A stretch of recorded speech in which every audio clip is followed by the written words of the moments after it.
Like I always get pissed off when movies make it seem like it used to be that Native Americans and Indians in movies were like fodder and for cowboys to shoot, and just 100% these guys are awful, these guys are the bad guys. And then like recently it's been like, no, they were the good guys all along, living in this symbiotic relationship with nature. They were just worshiping the world and the earth, and Gaia was their spirit animal, and they've been cannibalizing, raping, and enslaving each other for as long as their history went back. It was how they rolled. Like Comanche means, I'm pretty sure this might be one of those Joe Rogan facts. I'm pretty sure Comanche means enemy. Like I think it means enemy. It doesn't mean like I think a lot of the Native American names mean like, you know, if it's in their language and not like Blackfeet or something. It means something about it, like, oh, the forest people or the ridge folk, but their name means enemy because they were awful. They had ritualized torture. They thought the longer they made you fucking like scream in agony, the better the magic would be. Like they were awful people.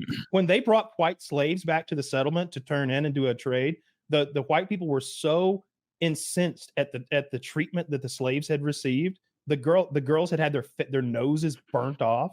Their feet were the bottoms of their feet. They would burn them every night so they couldn't run away. They were just so disfigured and mangled that they were like, you know what? Let's kill them. Let's just kill them all, right? Like the white people just killed them all when they saw what they'd done to the prisoners. Of course, then the Indians killed all the rest of the prisoners up. Did all according to the Oklahoma Historical Society, Comanche means enemy or stranger. Yeah. There you go. Look at you, Mr. They're awful people. And the Apache are just a fucking out branch of them, and there's more of them. And all the Indians were like that. I think some of the bitch-made tribes, like the Cherokee, like the Eastern tribes, they seemed like they had things. Were they bitch-made? Yeah. They like capitulated right away. Like they were right away. They were putting on like suits and shit and accepting those big medals. Dude, if you like were stoked on your morning because you just caught a rabbit and you did a pretty good job erecting your teepee, and then you see the largest things you've ever seen sailing towards you, a possibility that you didn't know existed as a mode of transport. Like they're going to show up and you're going to be like, all right, let's not be fucking dumb here. What do you guys want? You're offering beads? I don't even know if they're bad traders or if they were just scared. Yes, we will take your beads. Guys, this might be the best chance we have. Like, that's probably more what it was. Like, you're going to, it's like, what are those things sticking out of the side of your large craft? It's like, those are cannons. You're thousands of turns away from that in Civ. What's that? Your favorite stick? Like, it took hundreds of years to get them all. Oh wow, that you mush that berry up and you can make cloth purple. That's so wild. Do you notice what I'm wearing? Notice all the other colors? Yeah, bitch, we figured that out. I got pantaloons on. How long it takes them to train their soldiers too? It's like, oh yeah, it takes a process of 7 years for you to become a man and know how to shoot a bow and arrow off the side of a horse. It's like we just gave Jerry a fucking gun and like told him how to use it for like 10 minutes. Now he's pretty fucking scary. It's like, well, we've got a boat full of Irish alcoholics with guns. Good luck. They're undefeated so far. Irish alcoholics just innately know how to use them. Yeah, we started with 30 of them. We're down to 25. As soon as they landed, they started to work on corn vodka, and then immediately they conquered. That's all that they did. But yeah, it was a big. There's been a big uptick in the noble savage stuff. I've noticed that too. It was like 1839 before we started fucking actually winning. Like it was like 50-50 forever. When the Texas Rangers got those revolvers, when they got, I don't know if there were 5 shooters or 6 shooters, but they had interchangeable cartridges so they could pop in another cylinder. And then they had their rifle too. That changed everything because you could carry 2 fucking guns and switch, but you wouldn't 2-gun it. You'd switch back and forth. Did they have lever action? Rifles? Not yet. That was later. Yeah. Not yet. They had these War, roughly. They would have probably carried like a buffalo gun, like a 50 caliber, like 1 shooter that would, they could shoot. Yeah, I was gonna pretty far. Yeah, it was a little eye opening for me when I first learned about, like, I thought bow and arrow versus rifle. Rifle's clearly much better, right? Depends on the scenario, because if it's a single shot rifle versus how easy it is to reload an arrow, depends where we're fighting. That's what matters the most. A lot of the great ranger stories involves like one ranger who was able to get up into an entrenched area up on a cliff face or something, and then they've got to kind of approach him in a weird way, and he's able to pick people off. But the way that they would fight on the open plain, they would have a couple dozen guys on horses riding in a circle. Like they create a tornado of warriors riding in a circle. And when the warrior gets to your side of this tornado, he shoots at you with his bow. And then he's shooting you from the backside of his horse. He's hanging off the fucking horse sideways. So he's covered up, except for he's head glitching on a horse that's moving.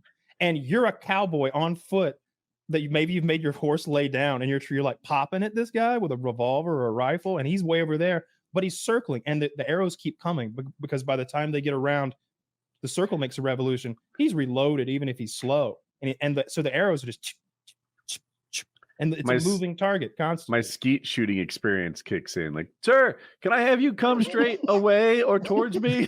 It's so much easier. I was gonna say, what's Comanche for? Check out this rad pixel peak. It's fucking terrifying. And then the worst part was, you might not want to fight. You might be like a settler or a pilgrim or some shit, or a family man. You don't want to be there. They want to be there so bad. It's all they want. It's their favorite fucking thing. It's their sport. They want to beat you to death and cut the top of your head off. That's the worst part. You definitely want to die there. Loved that. Loved it so much. But we loved it too. Like the problem was I think Mexico, I know, would pay bounties for scalps. But how do you determine whose scalp that was? That's a like child scalp, a woman's scalp, a man's You don't think scalp? it was a rigorous process? I know it wasn't. That's like the entire plot of Blood Meridian. Yeah. Blood Meridian is the book that they failed to make into a movie time and time again, because the subject matter and the character is so extremely gory, controversial, dark, glooming, and horrific. Like it's full of rape and murder and I should watch hatred. it. There's no movie. They couldn't make it. Like I wish they would, but I mean, you're right. The subject matter is like, it's rapey, it's gory, it's like the final scene is rape. Overtones are racist, and like you could never. You might pull it off in 1980 or 1970s before the before the CGI was that good, but nowadays, Jesus Christ. Yeah. Child murder, pedophilia, like all the awful things. Runs the gamut. Rough. Yeah. The movie ends with a rape. That's a terrible way to end a movie. And murder. Unless it was like a really bad guy. No. And even then, that wouldn't make me feel like justice was served. I'd be like, oh, my hero's a rapist. No, but yeah, that's what. Oh, your hero is a rapist. The main character, the judge, is like he's the guy who he rapes. He rapes, but he saves. I think he's the literal stand-in for Satan. The actual stand-in for Satan, or just like evil incarnate, or like the evil of man. Maybe like the worst parts of humanity. Like he's just as bad as it gets. Yeah, it's a very good book. What would be? I mean, you made a good point about the engines, being sneaky. Fuck them. They got what they had coming. I don't like that they get those casinos. I think I really don't. I don't like they get those. We should give those to like the other Indians. The other Indians. They run that. They take care of the things. All right. It'd be a little dirtier in there. My name is Cheap Shitting Street, and I really didn't here to rob you of your money. We really didn't do it on purpose, but last episode was obviously 7-Eleven, and we spent an hour shitting on how filthy India and Indians are. No pun intended. That works perfectly. Yeah, I thought about it after the show. Damn it! Like, how do we all miss that? I don't know. I thought about it after the show. I was, we missed that joke. Yeah, we don't. But yeah, Native Americans, I've always thought just like, what are you doing? Whenever I see them treated as like the good guy in the movie or something, or when tribal life is sort of shown as just this peaceful coexisting with nature sort of thing, like Fern Gullying it, like making them the Na'vi from Avatar, this just like perfect group of like in sync with nature and harmonious living, and then white man comes to colonize. And he wants to burn coal and dig for his shiny ore and rape our women and enslave us. It's like, no, you are a slave trader. Like that's what your chief does for a living. He's like, horses and slaves, what do you want? Like that's what you do for a living, is trade horses and slaves. Don't get me wrong, like no side was like perfect in that, but people forget that like before the white man showed up, they were like, oh, when the white man came, like they were all like all the Indians got brutalized. It's like they were doing that to each other long before we showed up. For sure. Yeah. Like white people and Europeans were just way better at war. Like when you're 100 techs ahead, like you're not going to lose. We just kept it's as coming. simple as that. Like we lost so bad for so long. like Mexico in particular was giving all this free land away, which is now Texas, and inviting all these, come look, and they'd be like a poster. It's kind of like that Kevin Costner movie Horizon. Like, look how beautiful it is out here, free land. And then they'd have all these people living on their territory that were white people that they thought of as like a human buffer zone against the Native Americans. So if they got killed, they weren't defended by the Mexican army or the Mexican government. They had to count on what came to be the Texas Rangers and stuff like that. That's kind of why the war got fought, I think, eventually, and Texas became Texas. Mm-hmm. Yeah, I mean, oof. I mean, if I were American Indian, I would also want to do a little revisionist history, because it'd be like, fuck, we got beat that bad for that long, like totally conquered. Like, nah, I would appreciate movies that were like, oh, we were like awesome before they showed up. They just got the jump on us. Now, what I will say, what is like super totally shitty, ridiculous. What is super shitty is like we would make deals with them and we'd sign that shit, and then we'd find out that like, oh, we need that river, or we need that mountain, or there's gold there. You gave the gold mountain to the Indians? Well, move them over there. And we just kind of go back on our word time and time again. That's pretty shitty. That's a lie. We don't like liars. The government going back on their word? Yeah, that's not ideal. Usually the government's so good about that. They're like, no, we're not raising taxes. No, we're not doing these things you hate actively. So I guess it's always been the same. I've been thinking about that movie you say they can't make. And I don't know, it just got in my head as you're like talking about all the reasons it's so bad. And the PKA response to it is this song parody. Rapey and gory and child abuse, evil and murder, savages gone loose, brown hairy scalps tied up with strings. These are a few of our favorite things. Do you think they would like that? Yeah, was that I think Chat GPT, or did you just do that? Did you Chat GPT that? That's our Christmas album now. Just sitting there writing, being like, "No, that's not racist enough. Think, damn hit it harder." Jesus Christ, came out well. Yeah. Who would you want if we have to conquer a new group right now? Can't say no. Sentinel Island. Are we talking about a territory or a group of people? Like I guess a group of land territory. That's a better word. Yeah. I would prefer to subjugate a group of people, but if you put me to it, I guess. Oh, well, I was just thinking like a territory is like a more useful thing to think about. Like, see, the problem with that is like you got to get rid of the people or it's not worth anything. Like the problem with Puerto Rico is all the Puerto Ricans. Yeah, right? but if you're like I'm not saying like if we wanted to steal Canada, Israel. Like if we wanted to steal Canada, like you would take the territory of Canada. You wouldn't be like, all right, we're gonna round up all these French Canadians and throw them in a fucking camp or something. I think you could Genghis Khan it and make it better than it was before you got there, right? Like he would come in, remove the little monarchies, put in a meritocracy, and that's how he retained control over a broad swath. Prima nocta. Yeah, prima nocta, right away. It was better for them after Genghis Khan left, so I'm told. So I'm gonna have Taylor go in, fuck all their wives. Anybody gets married, Taylor gets to deflower their brides. Tight. Yep, got you back anytime. Thanks, man. He's gonna be up there banging all them French Canadian broads. And I think we want to go work diagonally here. I want to take that like north eastern part of Canada with all the coastline and shit. That seems valuable. Probably some good fishery to be had. Fisheries, definitely some fishes. And I also want to go down there to the Baja or whatever it's called, Woody, that you like so much. That little peninsula. That's my thought. All the way down. Zach, would you pull up James Polk's intended final map for the United States of America? Frankly, I'm a Polk man. I'm a big Polk guy. I've seen this map, and it shows us what could have been. What could have been, indeed. What could have been. We take the whole Gulf of Mexico. I believe the Cuba. Woody? What's that? Oh, yeah, I know it. Yeah. I wonder how different America would be if we had that much Mexico. Yeah. Like, would we make that part of Mexico better? Or would they make us worse? Texas? We'd make it Texas. No, that's not what I'm looking for. No, that's not it. Yeah. Let me find the.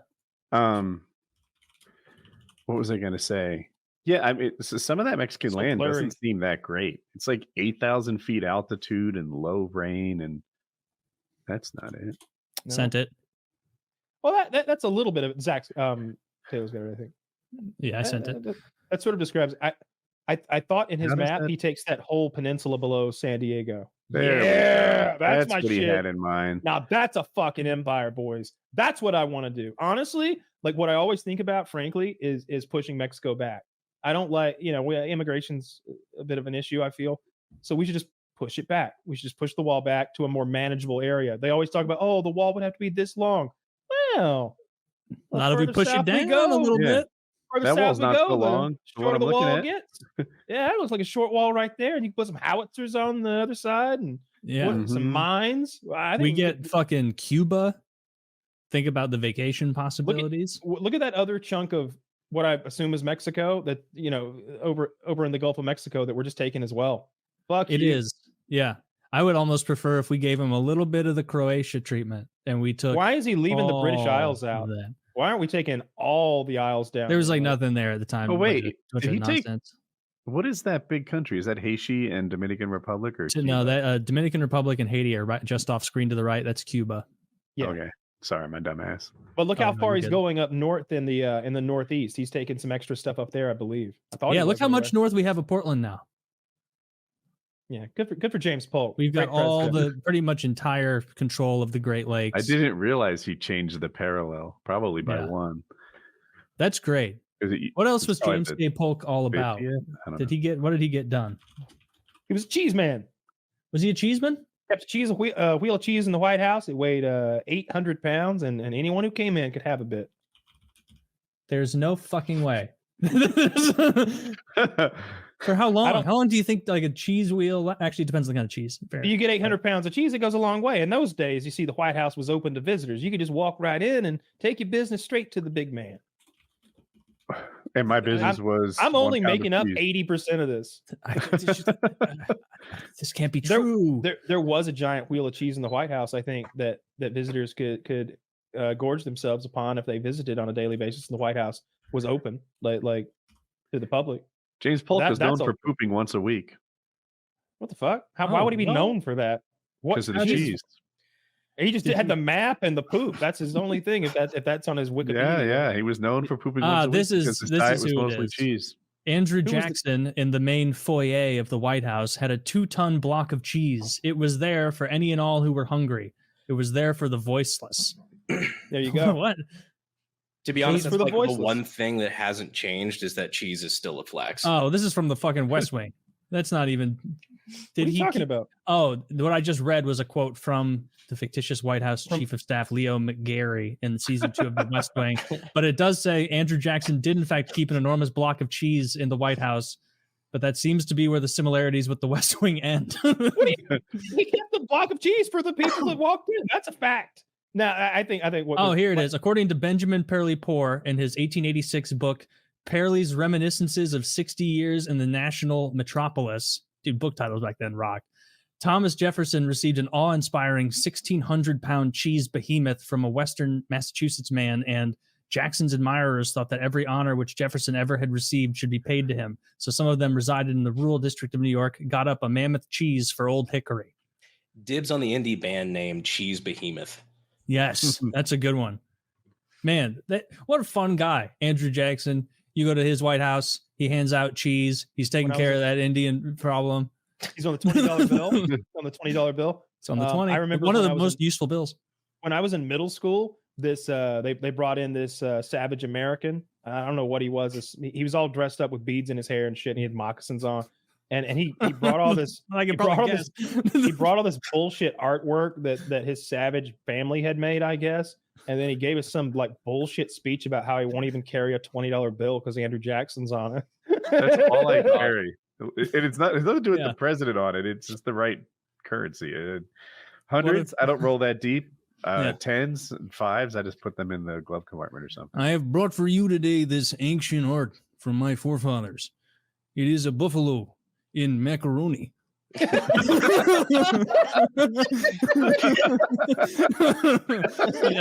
Everyone has to be like, wow. He's got finger paints. Unfortunately, the horns have begun to fall off. My Indian name is He Who Paints with Craft. Yeah. There was a girl that I went to school with way back in the day, because I was back in North Carolina. We had a place called Lumberton, and there's like the Lumbee Indians there, which it was kind of like a big thing growing up, because they were like, nobody was really sure if that was a real Indian tribe, because they were the right skin tone and complexion. They had like kind of built their own culture, but most of them historically, it seemed like they were just runaway slaves that had inbred with the locals. And so it was kind of like there was a historical context for it, but nobody was really sure. But what they seem to have done is pissed off a lot of the other local like Native American tribes, because they would steal different parts of their culture that they liked and just kind of like created their own amalgamation. So I had one girl that I was going to school with that, like, for the school assembly, dressed up in like 18 different Native American garbs from like different places, and like acted like she was the last of the fucking Mohicans. Like, I don't, not to sound insensitive, but I feel like there's a lot more of you than you'd like to lead on. It's like, yeah, I mean, number one, the propeller ball cap. I don't know if that's tradition, but yeah, I think every high school had a couple of those girls, right? Just clearly white as the driven snow, and being like, I'm Native American. And it's like, no, you're not. Your last name is Nyquist. We had Elizabeth Warren catching strays for no reason.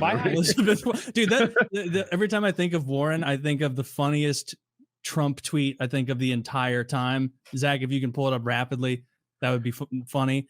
When she was trying to like do a little boost like video from home, and she was like drinking a beer, like trying to seem folksy and casual, and she like turned to her husband and it was like, "Thank you for being here." And Trump tweeted, he's like, "What a disaster. Terrible video for Pocahontas." She turned to her husband and said, "Thanks for being here. It's his house. Where's he supposed to be?" And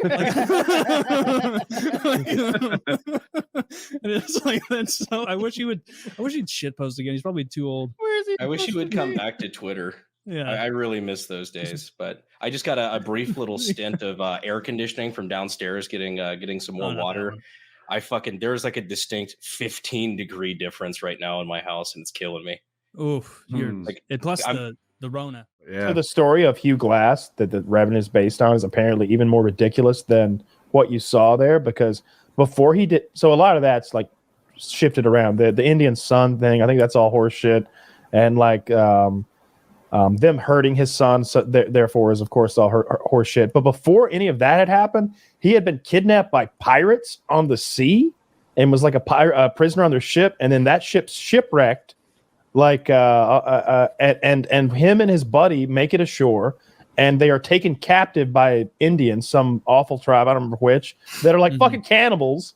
And so they torture his friend to death by taking pine, like strips of pine wood, and stabbing it into his body all over and lighting them afire, which sounded like resinous pine needles or something. And they burn him alive, essentially. And then they go to burn him alive, and he like produces, I don't remember what color it was, but like some green dye or blue dye. Like he's like, "Oh, I've got this." And they're so blown away by green dye, I guess, that they were like, "Do you want to marry my daughter?" And so he marries the chief's daughter. And I always thought, like, dude, why didn't you pull out that green dye before they burned your boy alive and be like, "Yeah, we're a tag team. We make the dye together." like, we're the dye boys. We're the dye boys. I mean, it was probably a smart move where he's like, "Well, there's only one daughter." Yeah. Yeah, he ended up marrying the chief's daughter, and like that all happened before the bear attack. But he wasn't a diamond, and so the chief was undoubtedly like, "Now that you have married my daughter, you will return to the white man and bring back many green dye packets." And he's like, yeah, for sure. Absolutely. So much green dye. Dude, first abs. Yes. Gotta go back to England though, because it's all there. Like, like that is surprising. Like, I guess dye would have been mind blowing back in the day, because they were certain like colors, because they had indigo. Yeah. I've watched the History Channel. Indigo. Yeah. Yeah, depending on like where you live in the world, you had like there were some colors you just wouldn't have been able to do, right? Like I don't know what makes blue and green and yellow and purple, but there's some colors that they just didn't have, and this was blowing their minds. Mm-hmm. Yeah, just what's available to you around you. Like I saw a thing on like probably Reddit or whatever. It was like up until like however many years ago, the ability to eat like a pineapple, a banana, and an apple in the same day would be physically impossible. Yeah. You'd have to like have a be able to go around the world. Yeah, we forget like how absurd the king of a great country a couple hundred years ago could not have made such a thing happen. He couldn't have sent his fastest ships out and like they'd have had to chip ice from somewhere and like have pineapples on ice on ships for weeks and weeks. If like the king of France was like, I want some apples, they'd be like, okay, well, we're next France. Year. Like we just right? We scoured the kingdom. They're not here. Well, I guess. Well, how about next? I hear next season's the year 1409. That's when the apple. They got this new one called Red Delicious, not mealy, not shitty. Like, yeah, you couldn't do it. Oh, that's the other thing. Of course, like the pineapple of then was probably some fucking ball sack of a fruit you wouldn't want to eat anywhere. Yeah, bananas had seeds in them. Blech. Yeah. Terrible. I wouldn't eat like Woody told us that the reason that banana candy tastes nothing like banana to us is because that kind of banana went extinct at some point, and they just kept making banana taste like that. And we've been eating some bootleg banana that's some shittier, milder tasting banana. I was talking about scalping, because I think scalping is one of the most hardcore things in all of history. Like the idea of the way the American savages would scalp people. And I guess you've got a thing here because we were talking about it. I didn't know let me read this, Zach. I'm curious. Native Americans say savages? Yeah, American savages. That's how they prefer to be called. That's the new thing. Native Americans in the Southeast. I got to get caught up then, I guess. Yeah, you get woke, bro. I'm behind now. Clearly, you're sleeping on this. Achieve the status of warrior and to placate the spirits of the dead. While most members of the Northwestern tribes valued the taking of captives over scalps, among Plains Indian scalps were taken for war honors, often from live victims. Yeah, see, they would scalp you fucking alive. And these people would be, I've seen people who like healed from it, and it's gruesome. It's gruesome. That would be one of the worst ways to die, is getting scalped and like shot with one of those shit-covered arrows and left to die on the plains. Oof. Is that a real scalp? Oh, no. Remember, you were saying something before the podcast. What was it? You were talking about Native American. The word you said they had a stick. They had a particular stick. Oh, the cool stick. Yeah. Oh, yeah. No, I was talking about how I was fascinated with. Zach, what are the? It might be 5 things or 3 things. I can't remember. What are the different things that an Indian has to do to like achieve the rank of like war chief, or you have to like lead a war band. And to like maybe win, be successful, you have to steal horses from the enemy, and one of the things, you have to count coup on an enemy, and counting coup means riding up or running up and not killing your enemy but slapping him, like giving him a humiliation slap in the face or in the head. And one of the ways they would do it, Zach told me earlier, was that they had something called a coup stick, and I gotta see what a fucking coup stick is, because this is a stick made for one purpose. This is to ride up, slap the enemy in the face and be like, ha, and ride away to show how much of a badass you are. It's interesting. It looks like a dream catcher. Yeah. Are you sure? I like how they're like, yeah, same thing. No, everything. That's everything. That's also the fork. Is this a genuine coup stick, Zach? Or one of those Korean knockoffs? Okay. All right. You know what's interesting is like one tribe and meeting another tribe, and they're like, yo, we just disrespected this other tribe over there. And it's like, yo, what'd you do to them? It's like, yo, they weren't looking.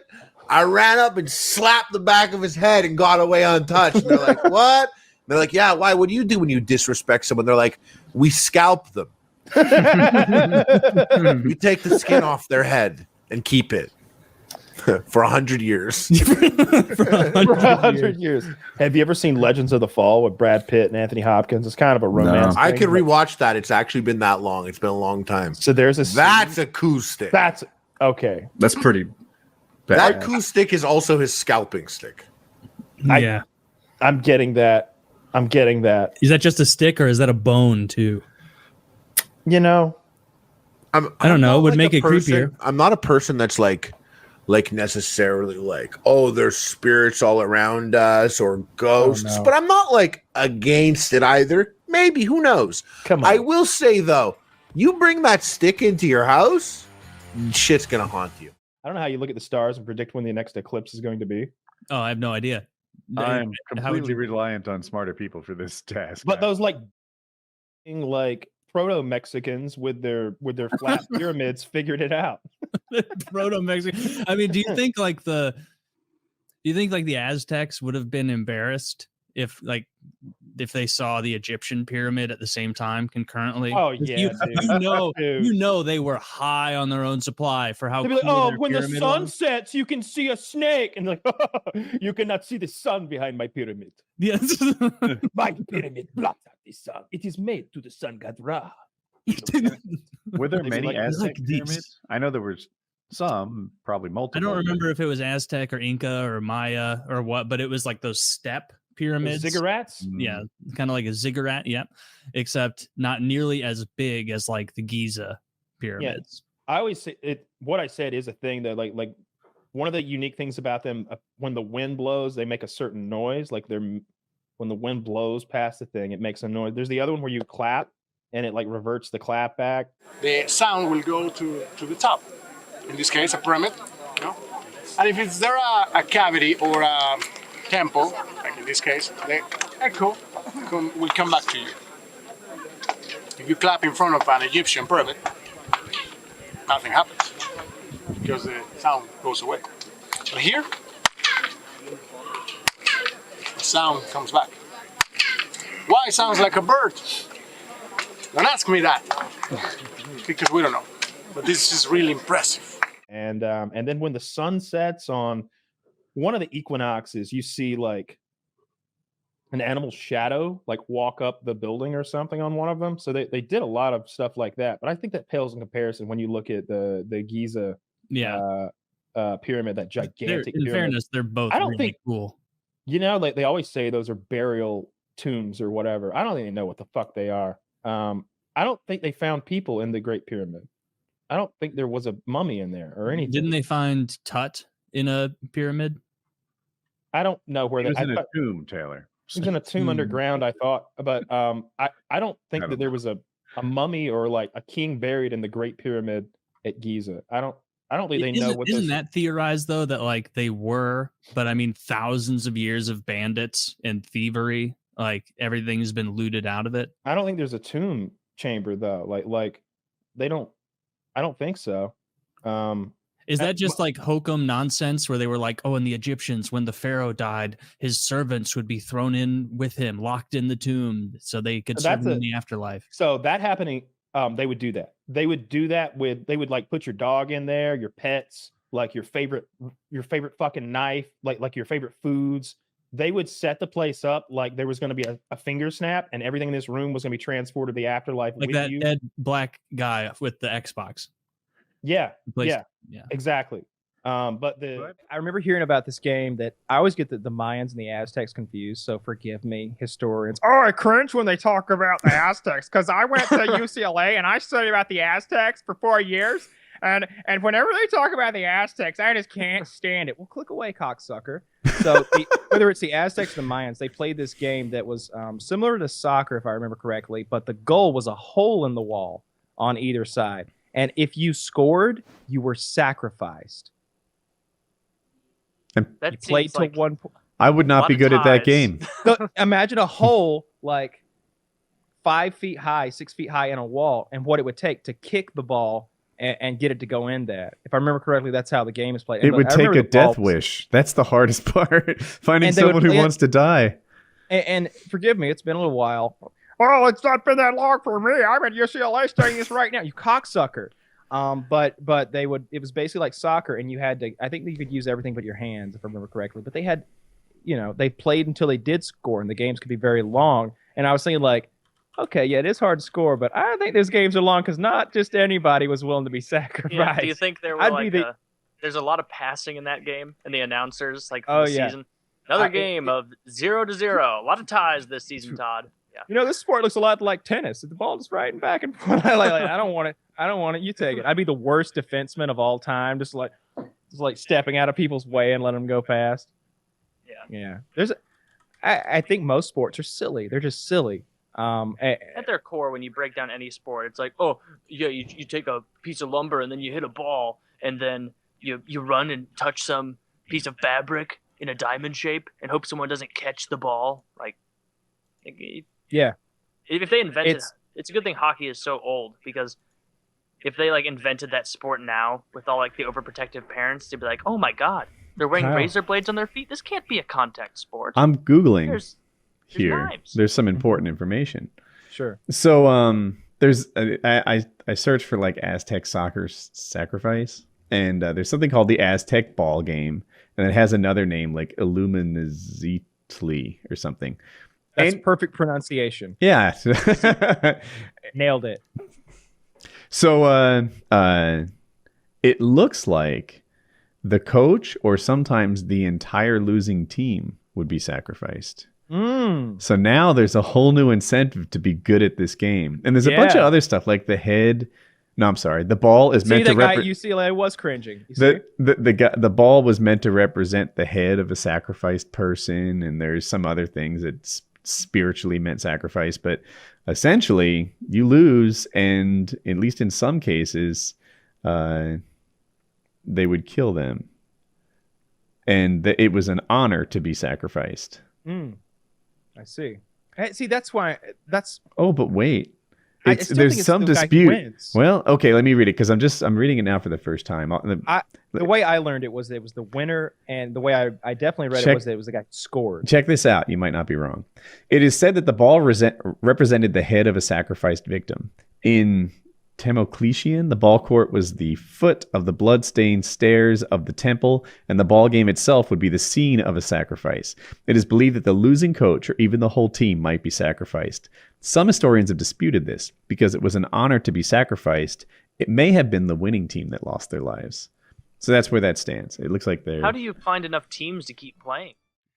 He had a guy on today that was really fascinating. I watched the whole episode. It was a short episode.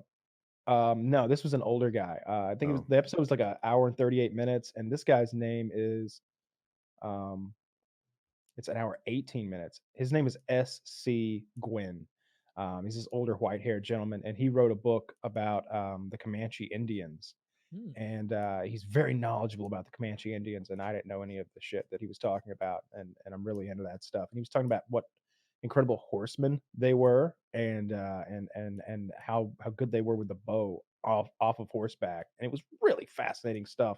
Like the models. crazy, Cool. like they would be riding the horse, and they would go under the horse, and they would shoot the bow under the horse's neck at someone who was riding parallel with them, all kinds of crazy shit like that. And we've seen that YouTube archer who throws up a target and shoots it twice, and he was like, yeah, that's the sort of thing that the Comanche warriors could do with a bow. It was really cool stuff.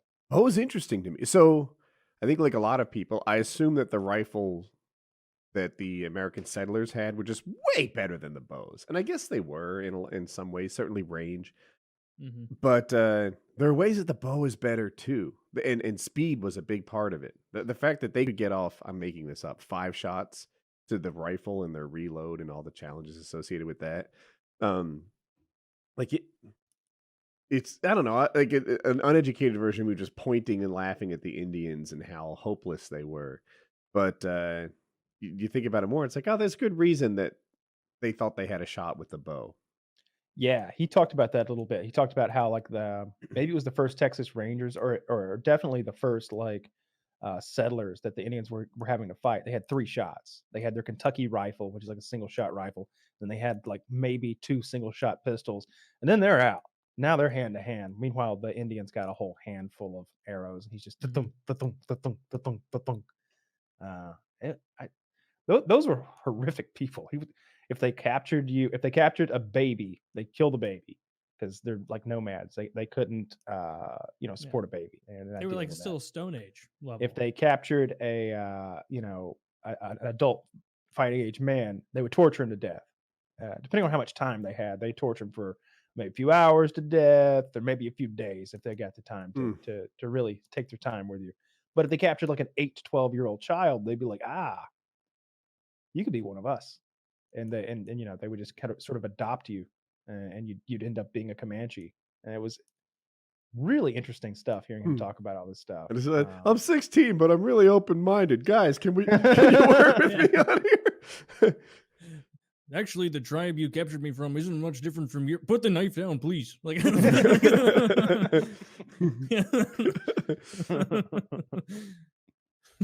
no, that's just the way our voices sound. It's deeper than my age is. Yeah,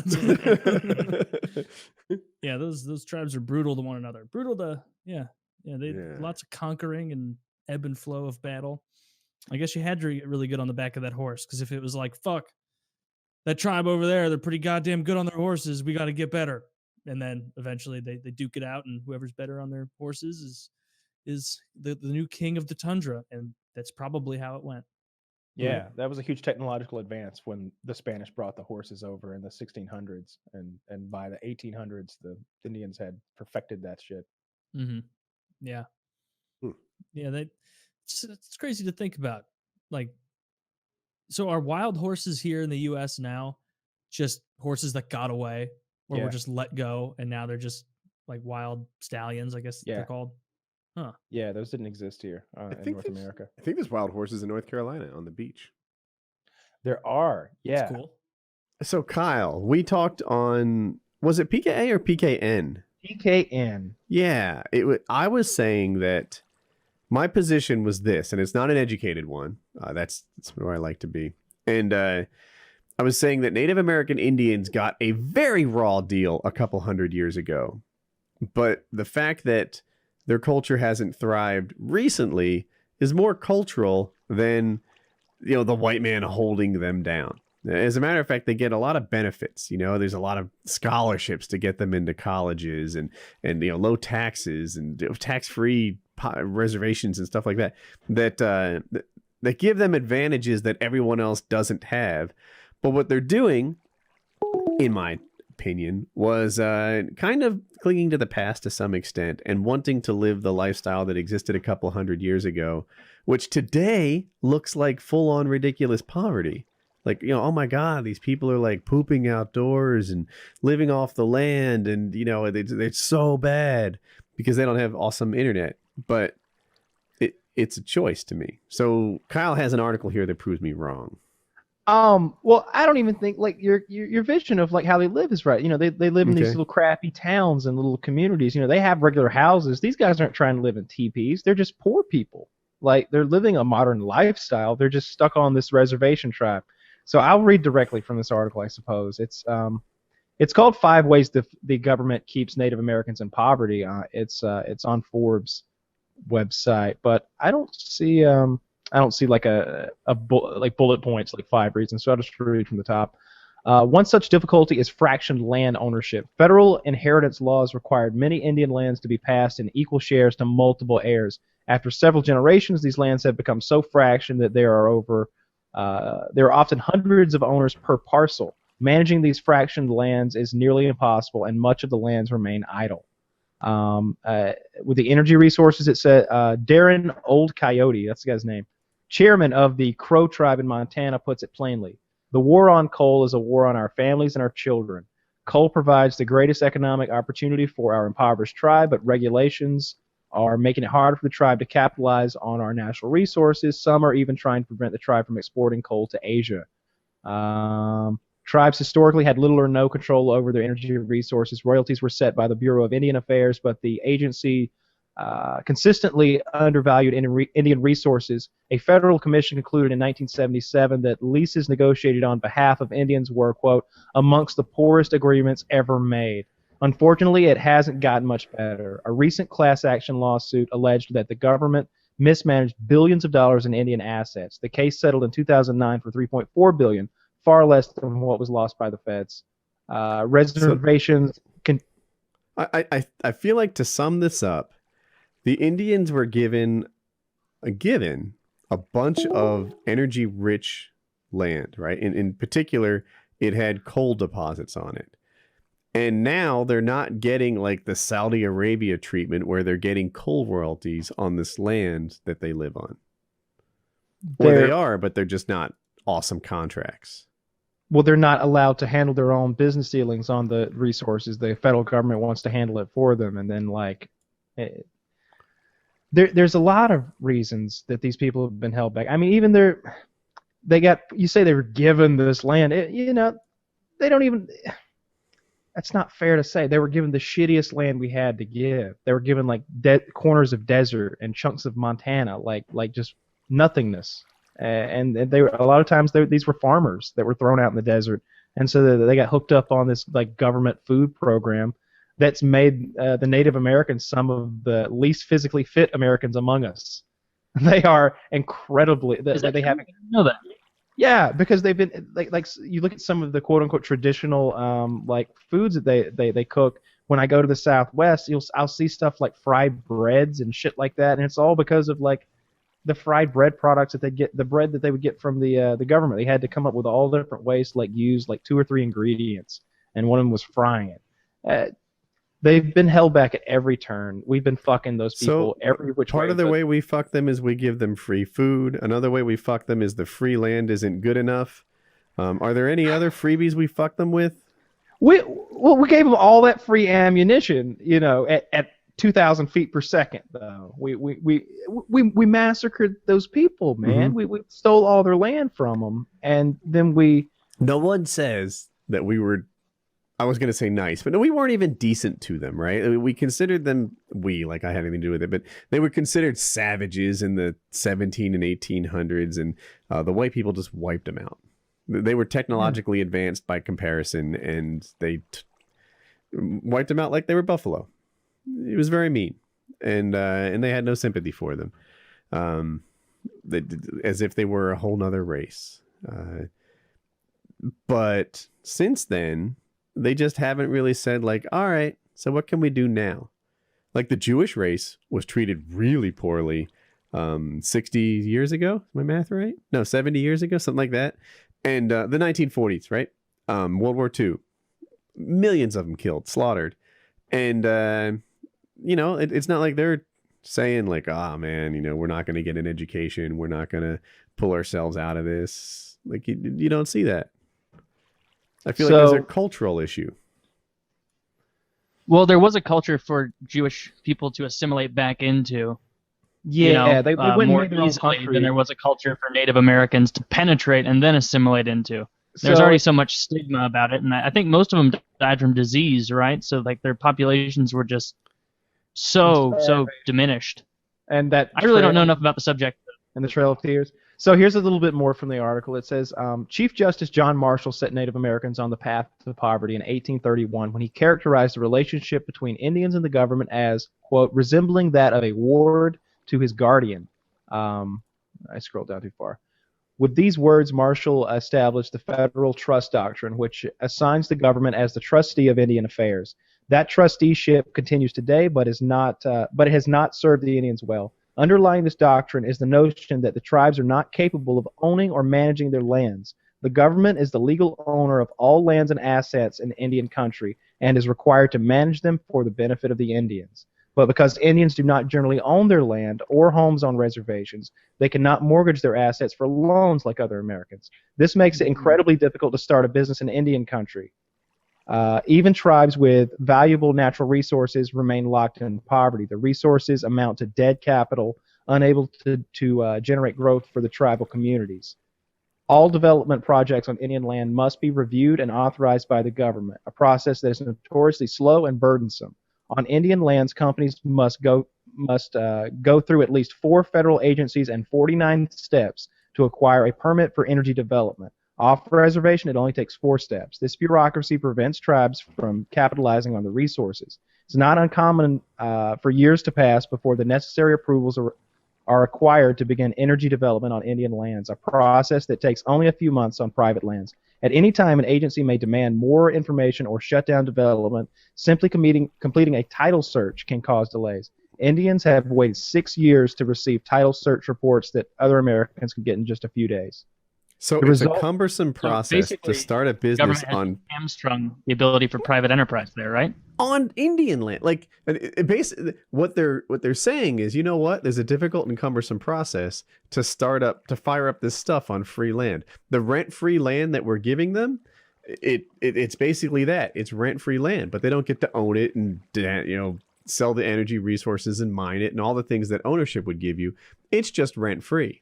It's free to use, but it's not yours. It's just free to use for you and your generations, and it goes on and on and on. That's a better deal than anyone on this call got. No one gave me free to use land. No one gave me. They're like, you know what? It takes an awful long time for me to prop up a house on this free land. What is it? No. It's just It seems like a good deal when you put it like that, but really, land ownership is more than a place to stay. Sorry. It's more than that. It's the ability to mortgage it to say it's yours. It's not really theirs. It's Where like, did I get the free land to mortgage and call? No one gave me free anything. If you don't think your father helped you a little in He life? did, of course I'm he did, not saying he but- opened his wallet and handed you your future, but in some way he was because he was established a little. You dug in a little more and you became even more established, and that's a generational clearly true. Although not clear true. Like my father didn't have that. Now I did, right? So don't take this. As I bet bragging. you're. Now you've told me how bad your grandfather was, and while I agree, shitty fucking dad, something came from him that he provided or his family provided for your dad. Like your dad wasn't just like a street rat like Aladdin. For people who didn't hear PKN, my father's father was a dreadful guy. He beat the wife. He beat the kids. He was a drunk. He was a full-on alcoholic. And when he ran away from the family, my dad was 10 at the time. My dad was just really happy about it. It was like, that's one fewer problem. One of the funny tales they tell, and I mentioned this on PKN, is I guess he threw my father at the wall and he landed in between the vertical studs. And then he just sort of sat in the drywall like, isn't this funny? We made a chair. Like this is one of the charming stories from my father's childhood. He was bad, right? It's full on not bringing. And my father was raised by his mother, single mom, at a time when that wasn't that common. And she was a cashier at JCPenney's, which is like a Macy's. I guess a modern day equivalent would be like a Target cashier.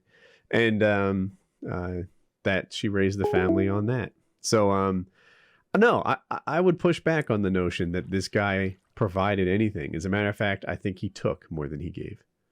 Perhaps. Yeah. But I still think that there are many ways in which the Native Americans have been held back because just at every turn. You don't see that if we have a anywhere culture else. saying you're holding us back by not giving us enough, we've got an issue. We need a No, culture. I don't think they want to be given anything. It's like that I'm reading an Stephen article Graphic- that says I can't take a mortgage out on the free land you gave me. That's not fair. It's not theirs. They didn't give it to them. They said they can stay It's there, but it's rent-free. not theirs. It's rent free. Yeah. That's a prison. That's what a prison is. Yeah, you can stay in that cell. That's your cell. That's yours. Well, the You difference stay between in a there. prison and an Indian reservation is the ability to leave, right? They can always just Yeah, they eventually gave him that. eventually hundreds of years ago. I mean, it wasn't a prison. I don't think they had it hundreds of years ago. I bet it wasn't all that long ago where they weren't allowed. I wonder when that less was, than- because in my head, like even from the start, they didn't have to stay there. Like, Oh, they had to stay or they'd shoot them.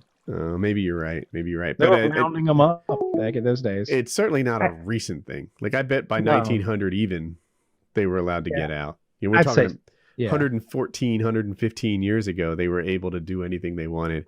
And, I'm hearing that like, hey, the free food isn't healthy enough. And the free land isn't really free because it's just rent free. And like these things. And I'm like, man, there's a cultural issue holding these guys back. They're just not excelling on their own. And they're looking for benefits that no one else gets. I think that they should be able to own that land, right?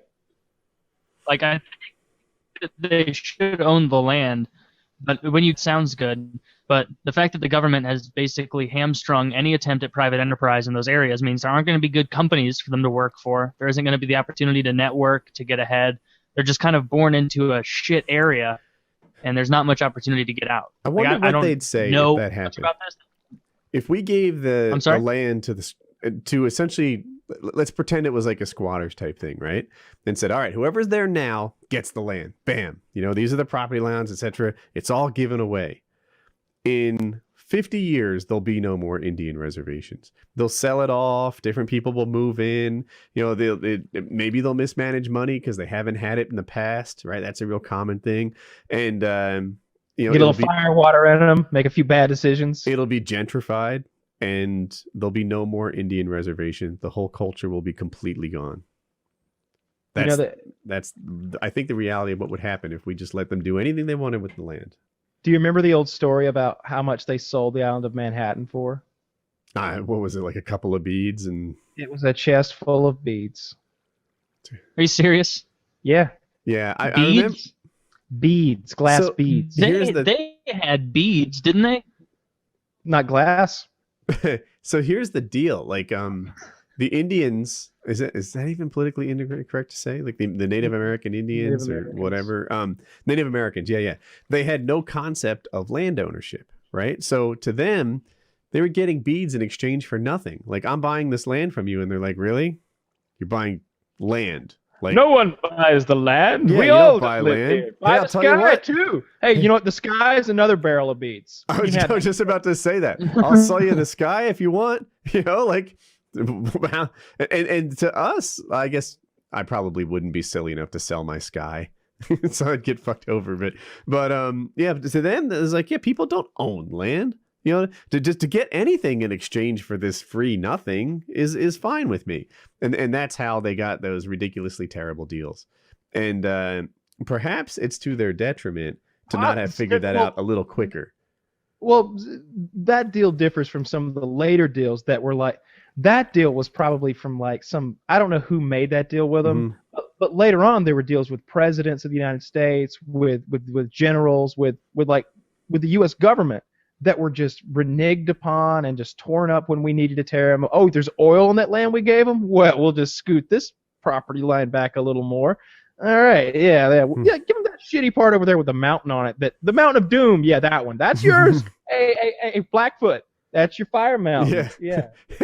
Hey, Blackfoot, can I interest you in Mordor? That's what I feel like they did. They gave the Indians Mordor, and they took the Shire, and it's just not fair. I hear you. And hey, I'm not wanting to pay them off. I don't want to give them anything. Like I'm just saying. We held them back pretty hard. But I just, in my head, it's like, dude, how about you just start existing under the same rules everyone exists under? Go to school, get a job, buy a house, upgrade your house 10 years later, get yourself a car, and don't exist under this rule of someone's holding me back, my food's not healthy enough, I don't properly own the land I get rent free. Like, not just go achieve on your own, right? Everyone else has to do that. I think it's harder for them. I don't doubt it. It's harder for them than for me. So it puts me in a particularly rough spot, right? Because I wasn't raised in an abusive household. My parents loved each other. They're still married today. And, I never pretended that, like, I've against all odds of my parents' loving relationship and healthy meals on the table through my whole kid, I still managed to finish college. But my dad did do that. And, if it were him here, he could be saying, what? No, you don't need handouts. You can just work harder. My dad would probably feel the same way. My dad talked about, just being just absolute dirt poor, no electricity and heat, and they, taking bricks out of the fireplace to put in the bed for warmth and being able to see through the walls and see the stars and all that bullshit. And he talked about, building a credit history from the tiniest of items you could borrow money for, like, a used four-wheeler, until you have an 800 beacon score. You can get whatever the fuck you want. And my father wasn't a country boy like that, but he would tell stories. They had a bar across the street from them. He's in Gloucester, New Jersey, which borders Camden, New Jersey, if you know that area. And in the bar across the street from them, he would talk about how often there were murders. So yeah, that's where he's from. Old school ghetto. And I've made the same argument that you're making right now for the Native Americans, but I've made it for other racial groups. I've been like, well, yeah, it's hard all over, right? I get that it's a little harder here, but there's also all these benefits over there. They got to at least balance out a little, right? Like, okay, maybe it's not fun being one of those people, but is it really that much harder? Is it like 10% harder, 20%? I think it's maybe 5% harder. But for the Native Americans, I feel like it's like 40% harder to like become a Native American. I won't say if you did it by like statistics, then like all the money those casino Indians have made would probably blow it all out of whack. Yeah, I wonder. I had a point I was gonna say. Because like per capita, Indians are like the richest people on the planet or something. You know what? In UNC, they 20,000 of them and like 80 billion in cash. UNC Chapel Hill, they talk about how much money each major makes, right? So like, if you come out with an engineering degree, you make this. If you come out with a doctoral degree, you make that. I don't know if it's true, but the stat that keeps buzzing around here is by far geology is the highest paying major in UNC Chapel Hill. Really? They call it rocks for jocks, and all the basketball players leave with geology degrees. Michael Jordan has a geology degree, and that guy makes like $70 million a year. And rocks! I get it. Yeah, so that took me a second. You had me for a minute. I was like, no, I'm not joking. No.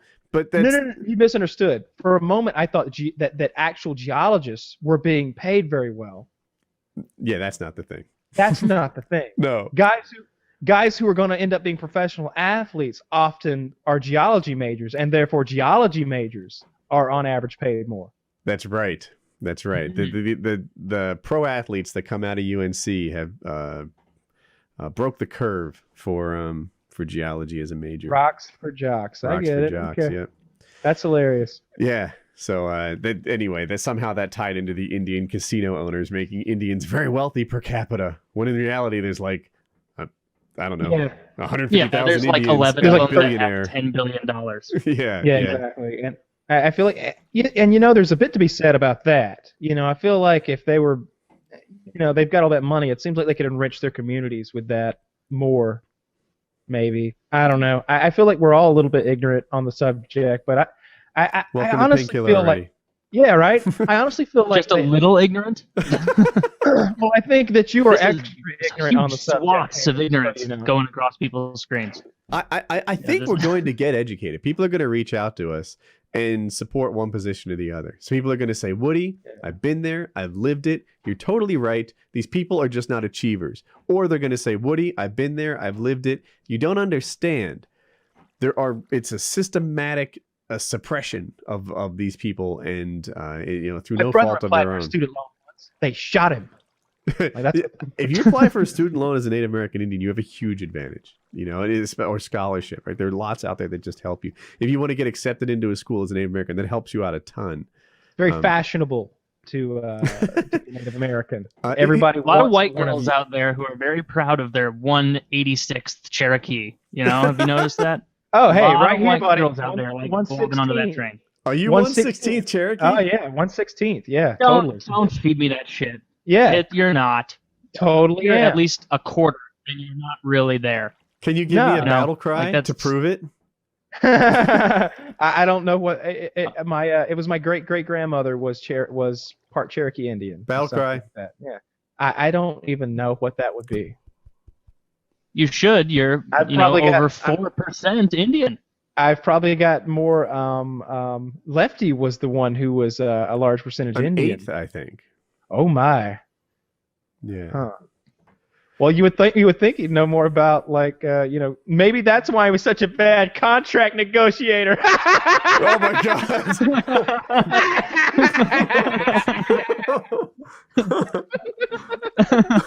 I really enjoyed that. Oh no.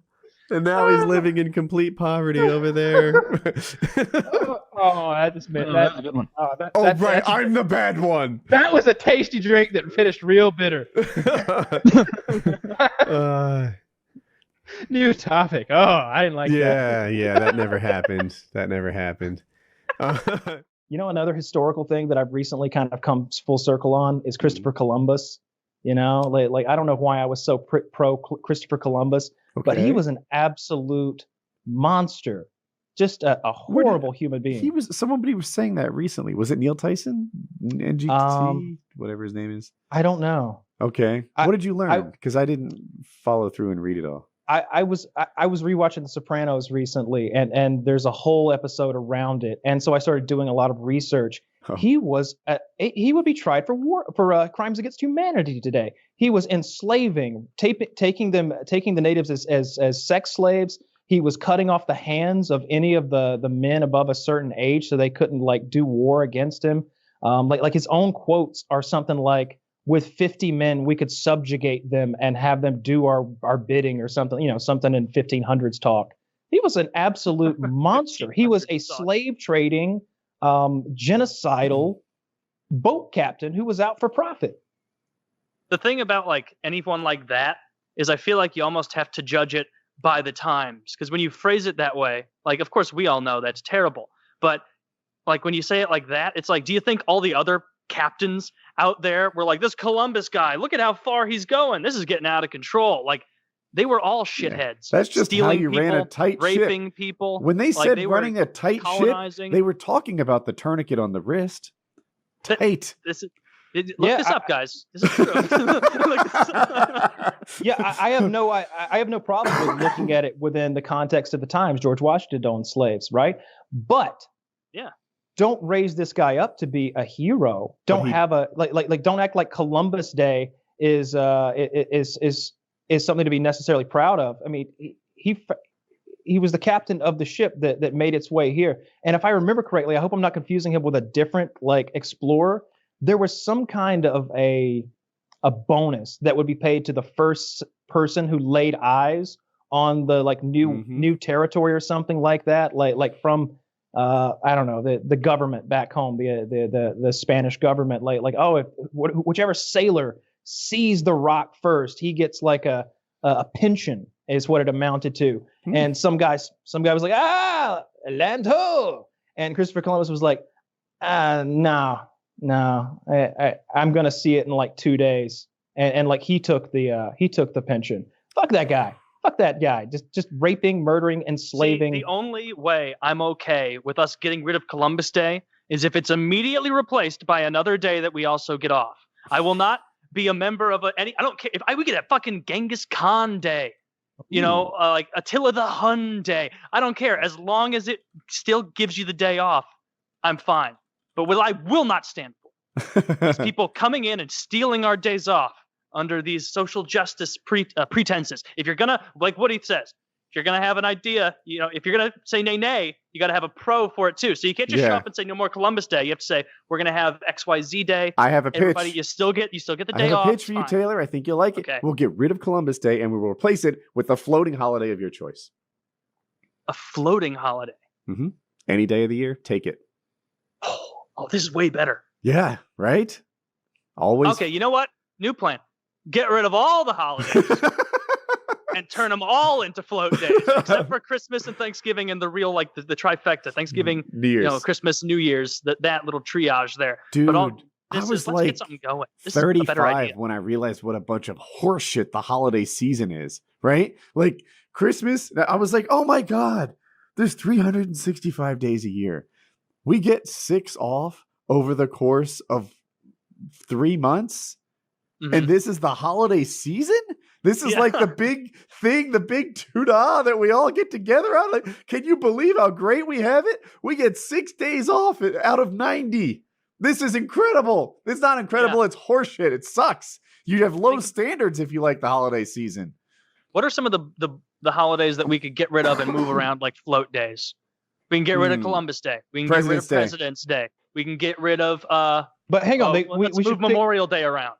Let's leave that where it. I didn't think about that. That one should probably stay where it is. Are you disrespecting the flag, Taylor? My God, you fucking Nike wearing Memorial Day. I'm kneeling right now.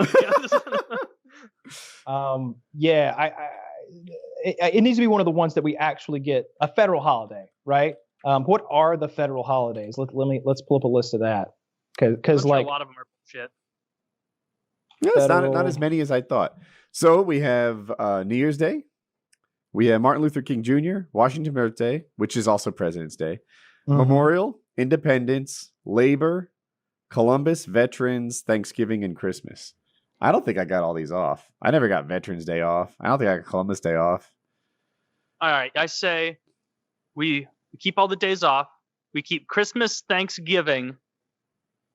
Veterans, you're gonna have to pick Veterans Day or Memorial Day, because one of those we're getting a float day for one of them. Mm-hmm. You get one of those, and Independence Day, because that wouldn't make any sense to not do that then. But like Yeah. George Washington's birthday, Hang on a goddamn minute. You leave George Washington alone. He is my favorite president. I'm not. I don't dislike him. I just want the day. You know what? If I were to speak to George right now and say, hey, we all respect the hell out of you. You're still like ranked number 1 by a lot of people, and we've had a lot of presidents. So you fucking killed it. I wouldn't say that, but would you mind if we used your federal holiday of a birthday and we kind of made it like a float day, like moved it around? He won't care. He wouldn't care. He would like talk about how to be wary of the redcoats and things that aren't relevant anymore. And I'd be like, oh my God, like we totally hosed those guys in World War II, took most of their empire by giving them loans so they could fight. It was great. You would have loved it, George. Lend-lease program, yeah. Yeah, and he wouldn't mind. So Kyle, I think you're on the wrong side here. I think you're thinking George would have been offended. I don't No think way. it's about what George would want. Because It's his birthday. He doesn't. All right, fine. I guess if we could ask George, I would be okay with whatever he decided. But I won't allow you to put words in George Washington's mouth. I think I represent him well. I don't think you need a new accent. Kyle, which are the ones that we can't move? That we can't move. The ones these? that we. Like, you're Mr. Strict over here. Christmas, I already gave Thanksgiving, you. Independence. Honestly, this is a good. New I feel Year's. like we've got it really well narrowed down. I mean, honestly, I don't feel like Martin Luther King Jr. is as important as the rest of them. He seems least important to me, but I definitely think he deserves his day. But What I if we mean, move like New Year's. that's Oh, See, so you know what it confusing. is? I'm a pants on head retarded. yeah. I can explain why that happened to me. It's already near Christmas. I usually don't desperately need a day off, and I don't drink on New Year's Eve, so I'm not like, oh my God, I so need the first off. But It's the only holiday that's actually about a chronological event, though. Like it's the one that they're all cannot, chronological by events. definition. No, like most of them are made up. My Like, birthday is a chronological event. okay, fair enough, but we can I celebrate think what Kyle's saying mainly is like this is a date by which like businesses are making decisions on, like setting Well, like, their different New Year's quarter Day plans. is like it doesn't. We can't just decide when it is. It's like it's We'll fucking rename it Float Day. float day. All right. So Kyle, you're saying we keep Christmas, Thanksgiving, Independence Day, and then the veterans got to vote on Memorial Day or Veterans Day, which one stays, and then Columbus, Labor, Memorial, or Veterans. Frankly, I don't know the Washington, difference between MLK, Memorial. they and they all go, but New Year's stays as well. So I guess Veterans Day is for people who survived being in war, and Memorial Day is for those who did not. Yeah, That sounds right. I'd never broken it down like that, but that makes Yeah, sense. I never considered it really. What if You know, Veterans Day is for people who did and didn't survive, and Memorial is just for the didn't? As the subset group, that's the one we should get rid of. Yeah. I We think the can ones float I don't on. know. I think the ones that died deserve at least one That's- full day of their own. But the ones that died are also veterans. By the I mean, time they're- we're going to be through this they're not list, gonna Kyle, you're going to know. want all the holidays in the same place. You're gonna, All right. I well, think we need to expand. Like throw Arbor Day in there, Earth Day. It's making a lot of start throwing sense. those. Yeah, Pretzel Day. it's too bad. Like every president doesn't get their birthday off, or that we don't get presidents' birthdays off. That'd be pretty dope. I would choose presidents based on their birthday. Be like, we're really weak in Yeah. August. We had any August candidates running. You don't get shit off in August. What party I are you got one looking to for? add. It doesn't matter. I got It one won't to matter enough add. in my life. It's just You'll all agree with this. Fucking voting day. Presidential I like voting that day one. should be the day fucking off. Federal holiday. Although those of you, leave you fucking liberal cocksuckers out there who are getting all, yeah, They don't have jobs. There's a hole in your theory. voter ID law is mandatory if you do that. All right. Yeah, I was Show going to your bring up fucking voting driver's day, but license, I didn't want to go cockblood. politics. you're never going to get pushback from me, Kyle, on we should get this day off. I'm like, no. I'm on your team with that one. Yeah. No, I do like the idea of voting day off. I don't know how much it would impact voting. Still be nice though. I think it would impact it quite Most people would treat it just like a day off. Like I think that people would picture a huge resurgence in voting, like patterns and volume, but I don't think we would. I think that there is just a percentage of people, naturally or whatever, that just don't care, like just apolitical. Like if you just use like social media to try and gauge people, you're like, man, there's like 50% of people on this, 50% of people on this, and they don't like each other. It's like, no, really, there's a huge swath of people out there who don't fucking care. They watch entertainment shows, they watch sports, they don't let it, like those people probably aren't going to vote just because they get the day off. They'll be like, hell yeah, day off. I watched that Graham Hancock guy, the guy I like from Joe Rogan, the one who theorizes about the last ice age. Is he the Gugepli techie or something? Yeah, he is. He's got. They gave him a Netflix show, Look at that, and I haven't listened to any of those. Dude, the Joe Rogan power is strong. Like it got that guy a Netflix show. He's got a big deal Netflix series. It's like, I don't know, 4, 5, 6 episodes. There's a lot of archaeologists already just shitting on it and being like, this is blasphemy. And then it's so funny because right off the bat in his show, in his show on Netflix, he's like talking about how archaeology tries to shut him down left and right, talking about how like they don't want, like, mainstream archaeology hates us. At every step they try to befoul us or whatever nonsense he says. And he's intersplicing these clips of the Joe Rogan experience and him talking to Joe Rogan, like in the episode of this show. But it's pretty good. I only watched the first episode. They went to, I don't know, some dirty jungle. And there was this like step pyramid thing made out of these sort of hexagonal rocks that are volcanic in nature, but they must have hauled them 500 miles or something. Seemed like a bunch of horse shit to me, but I was thinking that maybe the future episodes might have some more likely ancient. That seems fun. And you know what? Like in the field of archaeology, like if some guy was like, yeah, I'm a mathematician and everybody's doing it wrong, I'd be like, obviously you're a goof because all these other people have their maths.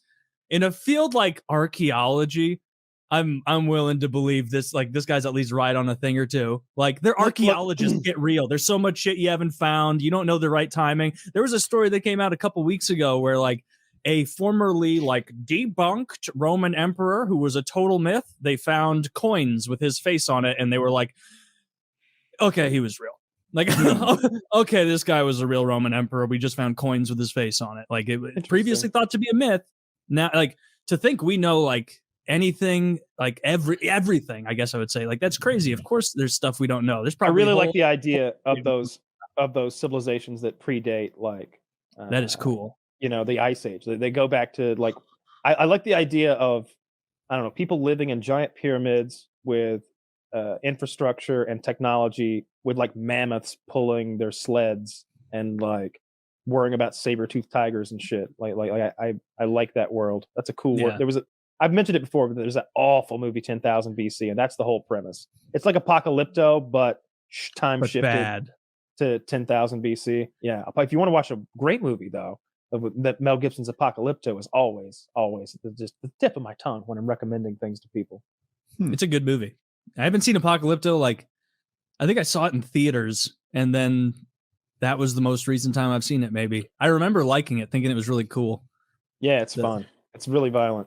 Mel Gibson's, like it's about like the Mayans, the Incas. I get the Mayans and the Aztecs mixed up, but yeah, it's about those South American brown people and how like the narrative is that these guys are in like a small tribe and they're getting kidnapped and their village is getting ransacked by the people who live in like the big city where they sacrifice people to the gods and have those giant pyramids and everything. And so they have to go out into the jungle to the little tribes and grab people for those sacrifices. And you see, not through language, because there's no English. It's all in some ancient dialect, but I don't think there's subtitles, but you kind of just visually learn through the visual storytelling, because Mel Gibson's an amazing director, that this is a failing culture. There is famine, there's disease. And the reason that they're out here hauling all of these people up to be sacrificed is to try to stop it. They're trying to stop the rot that's consuming them from the within. and then you see it at the end that I'll call him the wizard, but the head priest, the astronomer, probably a / astrologer, has been able to predict that there's going to be an eclipse, and he's like giving the king the nod so that he can like pretend like he's the one making the sun disappear. And you can just imagine the power that would create for your leader if you showed up because the boss said he was going to block the sun from the sky today, and you're like, bullshit, we'll show up, do it. And he went, oh, and the sun disappeared. Oh yeah. You got to do what that guy says. You got to do what that guy says. Like if you can, like Jesus, what could he do to me? Yeah. Don't say anything about Jesus. He hates that. He hates that. He does not care for it one bit. Yeah. The Aztecs, like obviously it's like up in the air, but like the amount of people they purportedly sacrificed is like insane. Like thousands of people a year are some of like the lower estimates. Like really, so they said human sacrifice. They were like, it was just another Wednesday. Gangbusters. Like they killed another Wednesday. They just sacrificed so many people in their, I guess, to their gods or whatever. I don't know anything about like the Aztec religion. Like their maybe that's why mythology. things went so well for them, Taylor. Yeah. Well, what Graham Hancock but you may not know this, Woody. It didn't work out. Like, you may not know this. I think Spain pushed their shit in. Like I think Spain showed up and was like, "Oh, like you guys are in Dark Age? Oh my God, that like like we've had gunpowder for like a real long time." Like Aztecs are like, man, we should have killed all the inventors. Yeah, we shouldn't have killed that guy who came up with that really mysterious shining bulb. Like, he could have helped it. Like that was like a poor guy in history. The Aztec Ben Franklin. It's like, guys, great news. Then it just cuts to his head bouncing down stone steps. What's interesting, like the Romans had little steam powered toys, but they had no concept to industrialize steam power.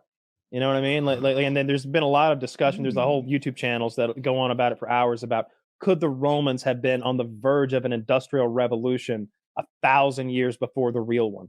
That's totally realistic. Yeah. Well, they break down a lot of reasons why the empire wouldn't have been able to support such a thing. Something about raw materials. No, but like if they had stayed, if they hadn't been like invaded by Germanic tribes and all of that. Well, I mean, eventually, yeah, but they, they already, like, what was to stop them from doing it then and there was the sort of the question. If they already understand steam power and the power of steam because they have these toys, and basically like you put water under it and this little thing like walks around and spins and shit. And it's like, if you can do that, you make a steam drill to mine with, and like any number of like locomotive type inventions. Yeah. Thousands of years or 8,000 years before. We did messing up my empires, but didn't the Romans like go into Europe and maybe have the resources they'd need? It was less about like access to the resources and more about the way their economy was set up, I think. And the way that an entrepreneur would not be rewarded for coming up with a new thing that didn't fit the mold of the empire. It's like, oh, you got a new way of look, everyone does it this way. They'd have been slow to change, or it would have been a difficult change. I can't remember exactly how he made sense of it, but it took him an hour and a half, and he called himself an historian, so I believed him. I would trust him. Hour and a half? That's a lot of time. That's a lot of time. A lot of ad sounds revenue. like a motherfucker who can't explain how to rob a jewelry store. Yeah. We're like, Larry, tell us about the jewelry store. He's like, let me tell you something about the Incas. The human sacrifice that was going on there makes my crimes look mild. It's like, what are you talking about? He's so succinct, to the point, and full of rich detail, though, when he talks about like ancient Mesopotamia and their farming and agricultural techniques. He's just the silt boys. The silt from the Nile River Delta. You got to understand. You've got 20 million square hectares being condensed there. When it all dries up, it's the richest farmland on this planet. The Fertile Crescent, they call the Fertile Crescent. Yeah, between the Tigris and the Euphrates, the birthplace of civilization. Taylor, I crossed the Mississippi River today. That shit is like dried up. There's a huge beach. It's like 30 feet lower than it's supposed to be. Yeah, we've had like a couple days of like sprinkly, gloomy shit, but we have not had big rain in a while, which is unusual around here. Usually we get more. Even though do you need rain, or does it rain in like Minnesota or something, and that's where it comes from? Don't the mountains like melt and feed it? Like, I don't think rain is the problem. Well, the Mississippi isn't coming from mountains, I don't think. Like, at least in the U.S., you know, it's actually a mystery. Doesn't it comes like is there a water? I don't know if I should believe. No, it's actually unknown. Yeah, the hole in the sky right below Canada. They kept trying to follow it back to the source, but they get distracted. They get lost. They get lost. All right, well, let me guess where the Mississippi comes from, and I'm going to say it's the Great Lakes. I bet that has something to do with it. Yeah, I would guess. So we gotta figure out, where did the Great Lakes go? Maybe we can solve this. When's the last time either of you saw one of the Great Lakes? It's been a minute confirmed. For me. Actually, that's not true. I've been to Detroit, Chicago. Chicago. Yeah. Okay, yeah, that's the coldest. That's one of the coldest like things I've ever felt. Was like the wind blowing up that fucking lake in Chicago. Lake Itasca. I was right. It does seem to originate in Minneapolis, Minnesota. Yeah, so maybe once they get more snow and it melts. Is it like a dwarf woman? Does it just spring out of the ground, or like where does it appear? No, it really though. Like I followed it up on Google Maps to Minneapolis, and it goes to the St. Croix Falls and kind of just starts there, I guess. Well, don't just use a map. Ask somebody. On no, the it says that Lake. No, you're right, Kyle. It's you're both right. It's from a glacial lake in Minnesota called Lake Itasca. Oh. And well, we need to pump some water in Lake Itasca. You know what? I bet it is anywhere. It's fine. It's such an ugly river. Mississippi's fine. Just like pump some water into there. We need to get this moving. If you're low on water, just pump water from the place. Yeah, just like push. I never heard those people in Flint, Michigan say that they don't have water. All I hear them say is they don't like the water they have. So I say, if you don't like it, ingrates. I hear there's some people in Lake Wanaconka who could use a little water, and maybe we'll take some of that Flint, Michigan water. And look, the way nature works, who else? It'll really like clean water. It'll filter that dirty water out. It'll clean that water. By the time it gets to Mississippi, it'll be clean. All that Flint filth will have washed out of it. Probably sooner than that. You could be true. I mean, the Mississippi River is disgusting. Lake Titicaca? That's not a real place. If it melts from glaciers, we could just put more glaciers there.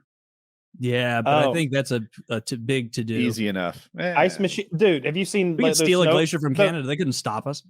Oh, can you just? Why don't they hook up to icebergs ever and like haul them in like rich guy style and have a good time with them? I would. If I was like a billionaire, I'd do shitty stuff like that. Like oh, you think my private jet's bad for the environment? I'm gonna hook up to the biggest iceberg I can fucking find. Fly it drag it across the planet to Tahiti. And we're gonna chip the fucking thing off in our drinks while we like, sit on the beach. You know what I would do if I was like a big old billionaire? I'd be like, all right, I'm prepared to put billions towards environmental safety, cleaning lakes, getting plastic and shit out of the oceans. But we're gonna mete out my money, and it's gonna depend on cumulative U.S. BMI levels. If I'm doing my part to help eliminate this consumption problem, we all have to reduce consumption. So as soon as average BMI gets down to 30, boom, we're saving penguins. Also, I'm playing hardball. Every day it doesn't get below 30, I'm fucking killing some penguins. Also, let people know that you're playing for real. Yeah. Well, I mean, I picked a likable animal. Like no one would be upset if it's like, I'm going to, you'd have to take their babies house, but you can control them with an iron fist. I like that. Yeah, they get real upset when I've seen like people would get upset, but think of how many I would be the biggest lifesaver on Earth. No, and I would be the only one exempt from the BMI thing. Meanwhile, you get bigger. I don't think any of us bigger and bigger. I don't think that calculator works for any of us. I've seen where like a shitty penguin will like fuck up and like break their egg or kill their baby or something, and they'll run and kidnap somebody else's baby. But then they'll fucking get bored of it and they'll abandon it. And the original parent can't find him now because it's not like they left him at the 7-Eleven. They're penguins. The same. Have you guys ever heard of an Aztec death whistle before? Yeah. Yeah, it's lame. What? I've heard of it the first time ever. What I heard the noise on a video, so it might be lame. I have no idea, and I saw it and I was like, "This is so crazy." But why is it so lame? Because I was coming in there like it was fucking sick. I know how cool that it can sound at its best, but I think in reality it doesn't live up to that. Did you hear one in real life? I think I have one. Yeah, there was this thing I did on when I. So here's what happens. I'm live streaming on Twitch all the time. People would donate like $2 or $3, and I'd say thank you, or maybe answer a question. Other people would donate $25, and I wanted to distinguish that donation from the tiny one. So I had different things. I had a little electric note thing I could play Mary Had a Little Lamb. The gong turned out to be the big hit. I bought like a 26-inch gong. But I also bought an Aztec death whistle, a Jew harp, and some other things. And the death whistle, it barely made noise. It just sounded like, whoo. It was lame. Is it possible that this thing is similar to like a musical instrument and that you weren't hitting it right?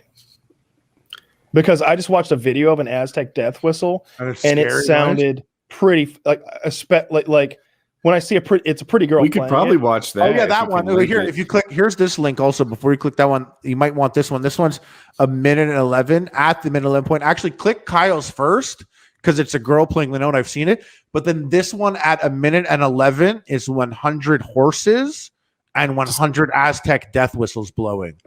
And so it's like a simulated charge of what it would sound like. Well, the Aztecs didn't ride horses, did they? Or the Spanish invading army would use this. So I guess they took the Aztec death whistles. Not really sure the backstory of it. But the Conquistadores. Yeah. But yeah, when the Conquistadors showed up on the horses, the natives thought that was they were horsemen. They didn't understand that it was two fucking creatures because they'd never seen a horse before. Horses are European. There were no horses in North America or South America. So they see these fucking conquistadors roll up in armor with guns on a horse, and they think it's a new creature. So Zach, when you play this, is this Kyle's? Yeah, go to 111. That's where she spends a minute. No, that's my video is 111. Oh, okay. Yeah. So I think she plays it pretty quickly or whatever. She plays a couple of them. She's got like 3 different ones. But it's just like she's playing a female one.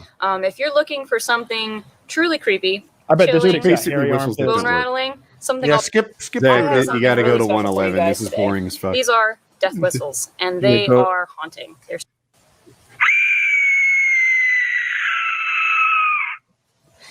That is scary, spooky. But it's the girl one. There's the other one. It sounds like a. It's a whistle that doesn't work. It sounds terrifying, Woody. You have to again. If there's a pretty girl, the context, you're not supposed to be scared because you know it's a pretty girl on YouTube playing. Yeah, I'm a little whistle. turned on. You're supposed to be in a forest hearing this noise in the distance for the first time in your life and having no idea what it is.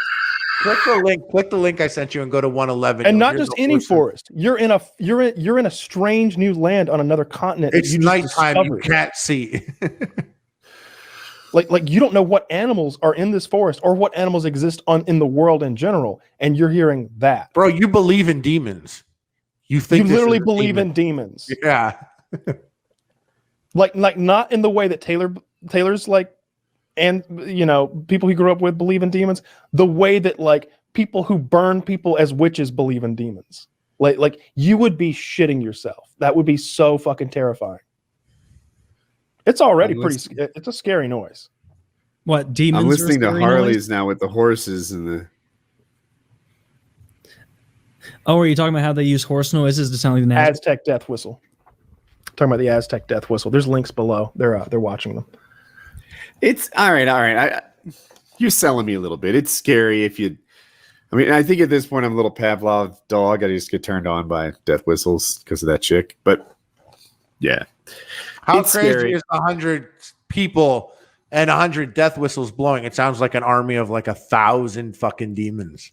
It's a lot more annoying. You can go to like 130. You can go to 130 instead of 111. I just went to it and I went to Kyle's link. It's That's a whistle. That's a female horn bearer, though. That's a different whistle. A female horn bearer. I should have. That's what it says there. I don't know the details of it, but yeah. The sound of 100 Aztecs charging towards you as you load your gun and prepare to win the battle. So if you heard this emerging from the darkness, that whistle. It's very unique, very unique. Imagine if I play this instrument in Chicago downtown. You are playing it in Chicago downtown. I mean, see, those death whistles are so scary that the Spaniards just turned and ran. No, they conquered them pretty quickly, pretty easily. 100 conquistadors with horses and blunderbusses. Turns out they're not that ruined by whistles. These guys, they actually dominate. They're warriors, though, to an extent. This recent one right here, if you click that, that's cops this day and age getting smoked by a death whistle. They get fucking shut. No, that's not real. That's not real, is it? I don't know. You think someone would lie on the internet? Someone in the comments said they ran away like 60s cartoon characters. I would run away even if I was a cop. I'd be like, bro, no way, man. No, they like ran the way like Shaggy does, where it's like whoop whoop whoop, and then they ran. It's like what? What else do you think they could be running from if not that noise? I don't know.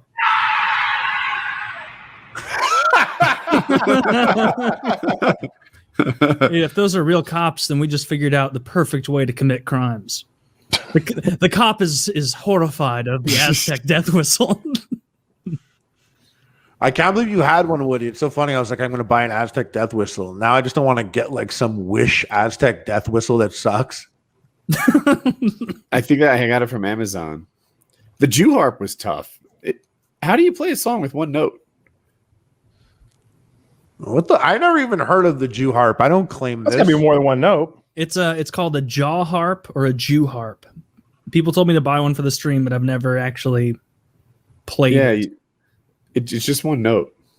Is it? It can't be. Like the hot like is it like it's like a thing like this with a string stretched across it? It's not a string. It's in the wire. It's like three. It's not a guitar string. It's not a wire either. It's like they like hit it like a spring material, like a metal spring material. Okay, and when you flip it, it vibrates and just goes wah wah wah wah wah. And I guess the way you make music is you do it at different paces. There you go. I don't know if Jews harp have anything to do with Judaism, or if it's I just don't know either. because they call it a jaw harp too. Maybe they just got lazy and some people call it G harp. Or maybe it was a very cheap musical instrument. I think it was. Well, I'm not going to buy. That's what I was thinking. I'm not going to buy my nephew a violin. My God, he's 13. You know, what's he going to do? We'll get him a nice Jew harp. Doing that, I'm gonna get this for the next time I stream. You can't get this. You can't get this anymore. No one else can get this. Cultural appropriation if you get my Jew harp. We have to buy a jaw harp instead. Yeah, this guy does Sandstorm with the Jew harp. I guess he can't even play it. Anyways, to fair. everyone else, he plays it well. We need like an Anglo harp so we can play. This is the best Jew harp player I've ever met. Yeah, it's good, eh? It is just one note, but I like it. I've got my Ancestry DNA test like right here in Get this drawer. out. I just You did pulled it out and look at it. I have it. I haven't sent it in yet. I got to spit and then wrap it up and mail it. Well, that could take just years. It doesn't take long for me to get it done. I'm no better. I'm no better. I really need to do it because there's like nothing to it. It's is it in the box or can is you it out spit of in the the box? tube right now on the show so we can confirm that you didn't have a pure Aryan fellow spit in it before? Is this one? I don't want that. Is this one of your sponsors, by the way? Just out of curiosity? No, it's not. No, Okay, it's not at all. Because then I have a story to tell. It's Ancestry, DNA, something or another. But I'm going to do this and send it in, and I get you guys back the results. And here's what I'm hoping and praying: that I've got enough African and enough Native American that I'm not as racist anymore. That I have a leg to stand on when I go after those groups. I hope I have enough of everything that I can shit on everyone as much as I want. Because you come back next week and you've permed your hair. You know, the talking dude. Jerry Curl it. This is literally a South Park episode, by the way. It absolutely is. I saw it, and it made me think about it. Made me think about this even more because, like, with the Columbus Day thing and everyone shitting on Columbus Day, I have this opinion that there were just a bunch of savages here, and they needed a good killing, and so that we could have all this land, so that we could make something real cool. We could bring the modern civilized world here. They were Manifest Destiny. Manifest Destiny. Thank you. I'll get that tattooed somewhere. I'll put that and like get that crying Indian with Manifest Destiny right on it, because most of it was disease. Okay, we weaponized a little smallpox, but mostly it was accidental disease that got them. And everybody's like, "Oh, what blankets the thing in North America, or was that in?" It was in like North the America Conquistadors in South America.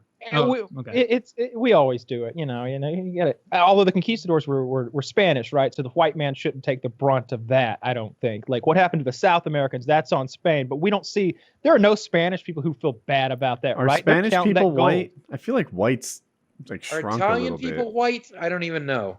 It depends how white you are. Yeah, Italian people are white.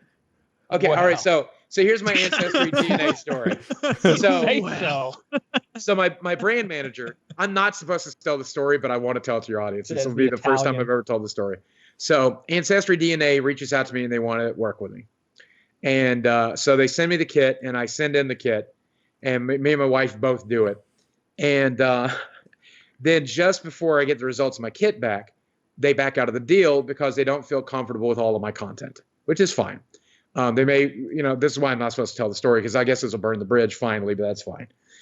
But that doesn't keep them from doing the test for me and sending me the results. So I get the results.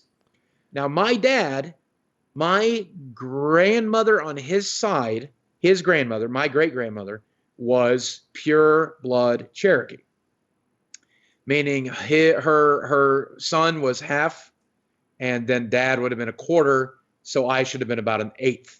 So when I did my Ancestry DNA, there is a zero. There's not even trace amounts of Native American in me. That means my dad's probably not my dad.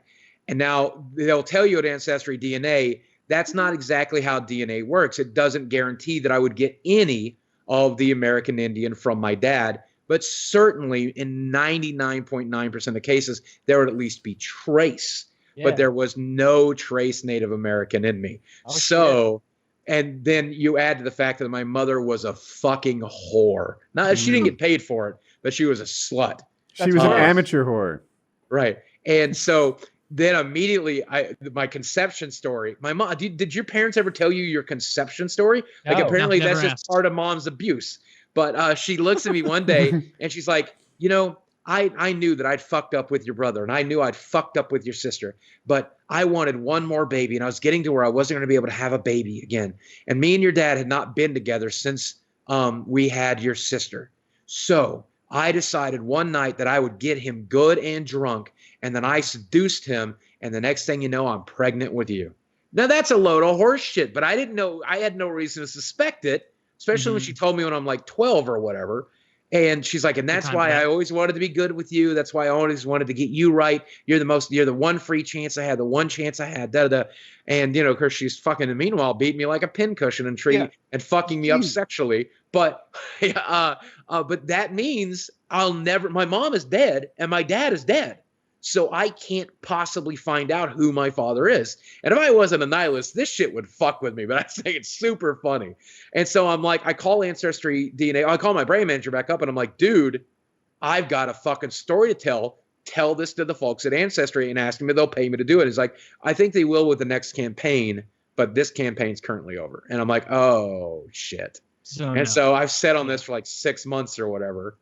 And how long after you got the result and you like analyzed it, did that pop into your head? Like, was it at first like, it's weird? Like, right. You Well, the very first thing I did, it was the first thought I had. I was like, literally, there's no Native American. And I'm like, honey, is yours weird? Is there Native American in yours? Like, maybe we swapped the vials because we did it at the same time. Yeah. It's like, is there any Native American in? She's like, nope, 0%. And I'm like, huh. Well, is yours what you expected it to be? She's like, it's really close. There's less Italian in me than I thought, but there's more or whatever. And I'm like, okay. Apparently, I'm German French. And I'm like, oh, shit. Like, this is so bad. This is like as bad as it could be. And then I called my brother up and I'm like, hey, Brian, did you ever get Ancestry DNA done? He's like, no. And I'm like, will you? Because I want to know if we're related. And he goes, well, we both came out of the same vagina. And I'm like, okay, that's true. That's true. Well, we have different dads. And he's like, what? Man, do you look like your brother at all? Surprisingly, in the face, I do. But my brother is super, super fit. He was super short throughout high school until he got to 10th grade. And then like in the summer of 10th grade, he grew 5 fucking inches. It was insane. But because of that, he had like this Rudy mentality where he had to just hit the gym all the time and just be super strong and super buff. And the fact that he got picked on in high school too was a big part of it too, getting roughhousing or whatever. And so by the time he graduated high school, he was a fucking monster. And then he went to get a degree in health science. He played football. He did track and field for college. He got a scholarship for track and field.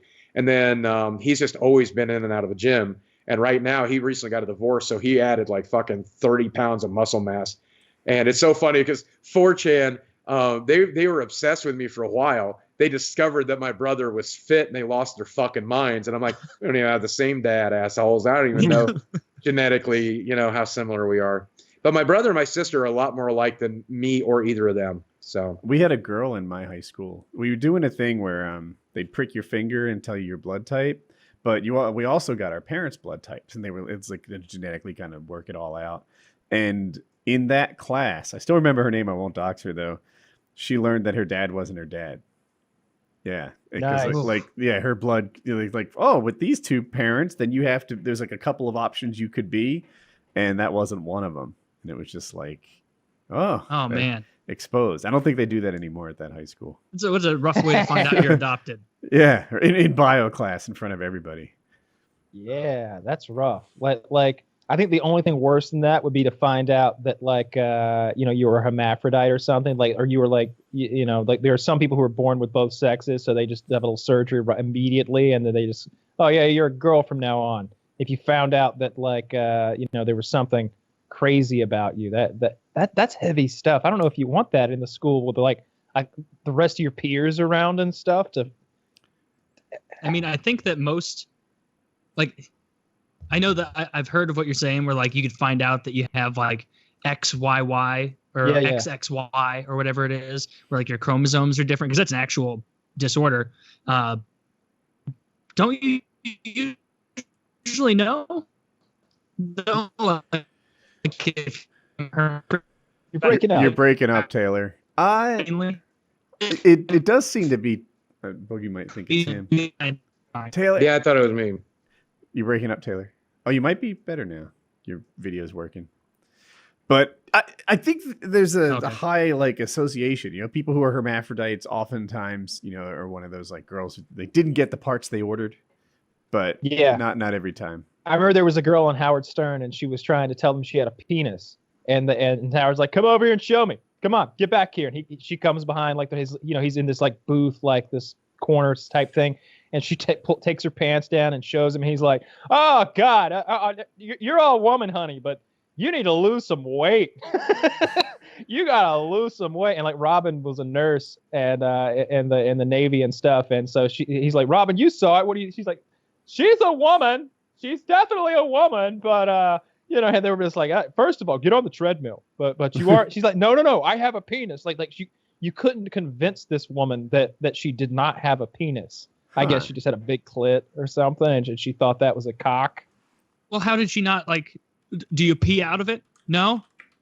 Well, it kind of comes from right there, near the clitoris, the urethra. Vaginas are just a whole mess down there. And if you've got a big old outie vagina, like at least you look at a cock and balls and you know what everything does right away. And of course there are some smaller ones and some bigger ones, and some are cut and some are uncut. But that's about all of the variety. The principle's the same. Yeah. Yeah. But there are some vaginas, and you're just like, whoa. I'm not sure if it's a close-up of the vagina. Sometimes you can't tell which side is up and which side is down.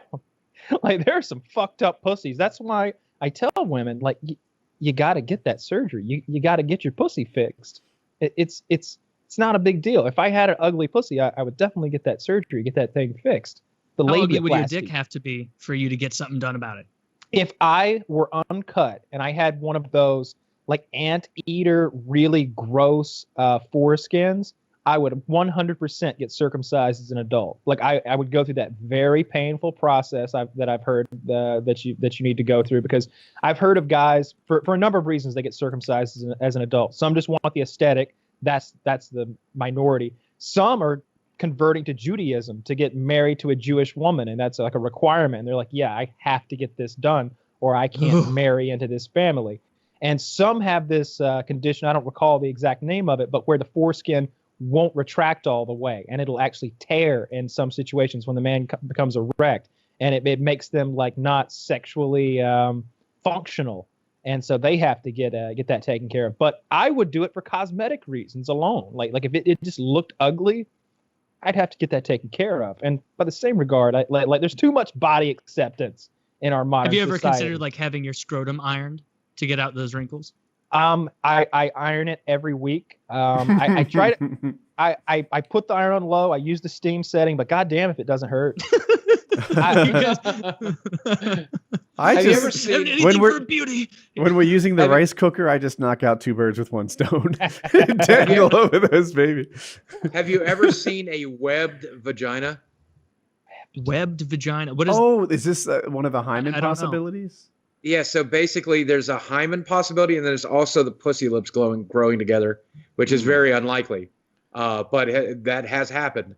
But there is the webbed hymen is one of the weirdest things you'll ever fucking see. Well, now we have to find images. Yeah, I just Googled it. I know Kyle's on the hunt. Oh, I'm showing you something completely different. It's going to be grosser, I bet. Yeah, it is grosser. It is. Yeah, man, that must really suck to have a webbed vagina. Yeah, like how old do you get until you figure out that it's webbed? Like the first time you try and have sex and it just nothing happens, or right, like it probably wouldn't break or whatever. Like you wouldn't be able to get anything in there at all. Oh, that sucks. That sounds worse than having the, what did you call it? Phimosis chiz, the anteater foreskin that Kyle was referencing. Oh goodness. Oh my god. Kyle just linked a video of a woman who appears to have a master lock going right through those labia minora. Why? That's the labia majora. No, you're right. Oh, she is definitely getting anal. Oh my goodness. Oh, and why? he has a good half a dozen studs in there too. Yeah, her vagina's all pierced shut, and there's a tiny little padlock also put through the sort of the bottom of the labia minora, and she's getting fucked in the butt. Yeah. Yes, they found a loophole because locking she's system. all locked up. Mm-hmm. I'm locked up, can't let me out. Kyle, did you have this bookmarked or? I'm just I know where to go. And look at the gentleman's scrotum. It has like a bunch of ball bearings stuck to it. Yeah, I like that. You can get this thing as a guy where you get little BBs inserted under the skin of your penis, so your dick is ribbed for her pleasure, if you will. And so it's got all these bumps on the underside of it, and they put larger BB. It's bigger than a BB. It's maybe 3 times bigger than a BB. It's almost buckshot size, like turkey shot. It's like a number 4 shot if you're firearm inclined. This is horrible. They've taken the human genitals and made them as ugly and unappealing as possible. There's worse than that. There's somewhere they sew the vagina shut. I like Boogie's face. Of course, they suture the pussy closed. And sometimes they put something. Well, it varying purposes, but sometimes they put awful things in the pussy and then sew it shut. Like they'll put a bunch of wasps in there or something crazy. What? Some worms. I saw this one the other day where they just they put a funnel in this chick's ass and they just fill her ass with baby eels. And then she's just shitting. I know exactly the video you're talking about because I think we've watched that on PKA. Yeah, man. And it's upsetting. Yeah. It's upsetting. If I remember it correctly, it's like you're watching it and it's like nobody, not even the eels are down for this. No, the eels. Like nobody wants to be a part of it. Well, that's the point. They want out. You know, I come on to PKA about once a year, give or take. And each time I do, you guys are going through a particular phase, right? There's a first time you guys are a real sports phase, and then for a while you're a fairly conservative phase, and this is apparently the eels in a sewn-up vagina phase, and I think it's my favorite. All of those really things, good. Those are really all good. those aren't phases. Those are just us. You know, like it's just we could go on and on about MMA for 4 hours if we wanted to. We could go on about conservative politics for 4 hours and you know, taking the women's rights away and putting them in their place. Or we could talk about just disgusting, fucking horrible pornography. I could do that for 8 hours. The disgusting fucking pornography. I'm enjoying this. Yeah, I don't care for that. Kyle could give a high-level collegiate professor level lecture on fucked up porn, and the kind where it would take Kyle like maybe 45 minutes to throw together like a 30-slide PowerPoint with all sorts of references and things. Like you really could. Yeah, I've been exposed. Your videos is You're very breaking hot. up again. Yeah, what the fuck, dude?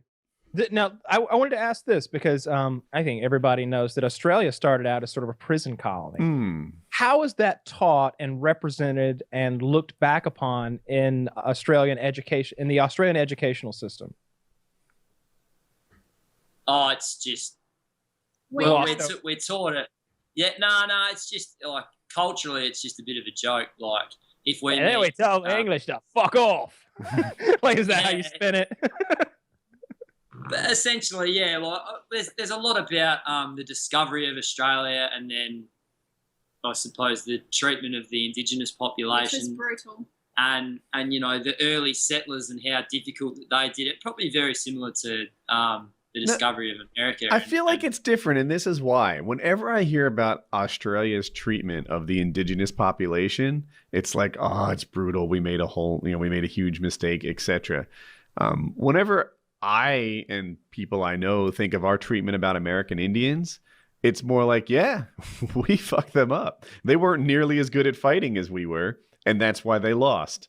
And that's what happens. You've probably never played Civilization, but if you get that far behind on the tech tree, then you're gonna lose.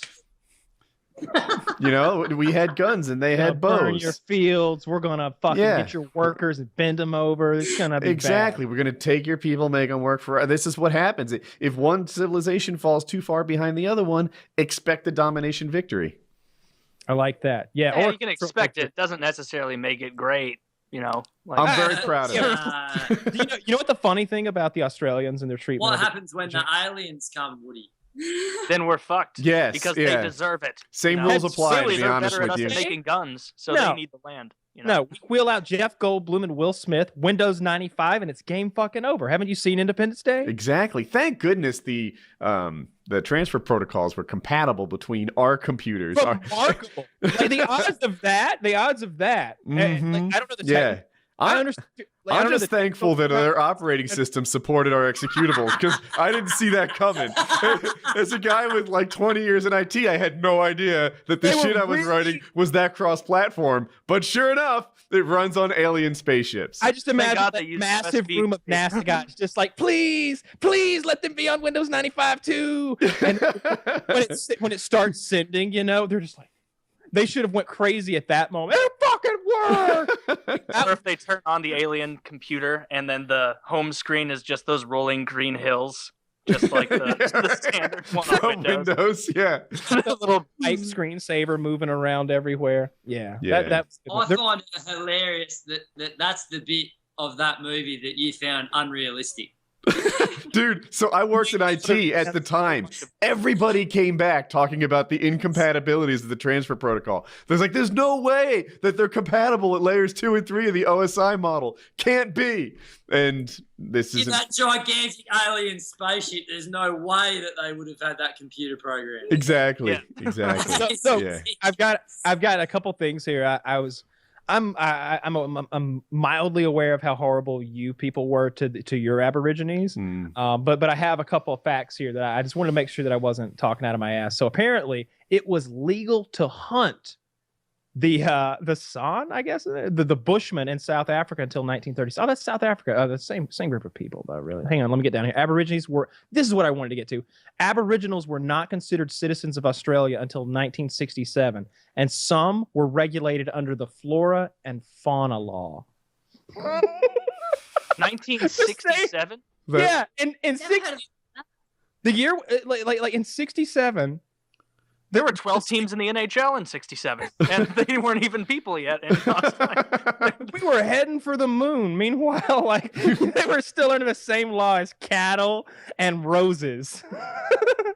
Is that one of those laws where it's like you can read a law where it's like, oh, do you know that technically in Connecticut you can't walk backwards and eat ice cream on a Tuesday? And it's like, oh my God, when did that happen? Like, no, I think I'm sure that they weren't actually treating the Aboriginals or Aborigines there at like animals and plants. Did you mow them in 1967? Yeah, I think they got their mowing done early. How big is the population over there? Because I know almost nothing about that whole Aborigine issue. I don't think that the population of Aboriginals, I don't know what it is percentage-wise, but it's not very big. I know they're very troubled and they've got like a lot of issues. It wouldn't surprise me if we were treating them just about that bad in, what was it, 87? 67. 67. Yeah. Oh, 67. Yeah. No, definitely. He's like in 87. We were cracking them in the head with bats. We'd run them down on the road. They were considered roadkill. They just lumped them into the back of a truck. Yeah, I feel like you guys I was getting the women to vote in Australia was very late as well, and like we were massively behind the times. But yeah, we're pushing it forwards now a bit, I suppose. But the thing is, I'm getting this vibe of regret. I'm getting this vibe of regret and sadness and a little shame, like you're bad oppressors, when you should really be thinking of yourself as fucking winners, right? You know, when it comes to Aborigines, you're undefeated. Congratulations. It's yeah, but it could just be a fluke win. Oh, you don't think? They come back, huh? You don't think it's over? Woody, that's wrong. That's not on. You see the sadness and the shame over there. It's not. No, so if you've got a gun and you come in and shoot an unarmed person, that's fucking, and then take their house. You conquered their home. It's yours now. You know.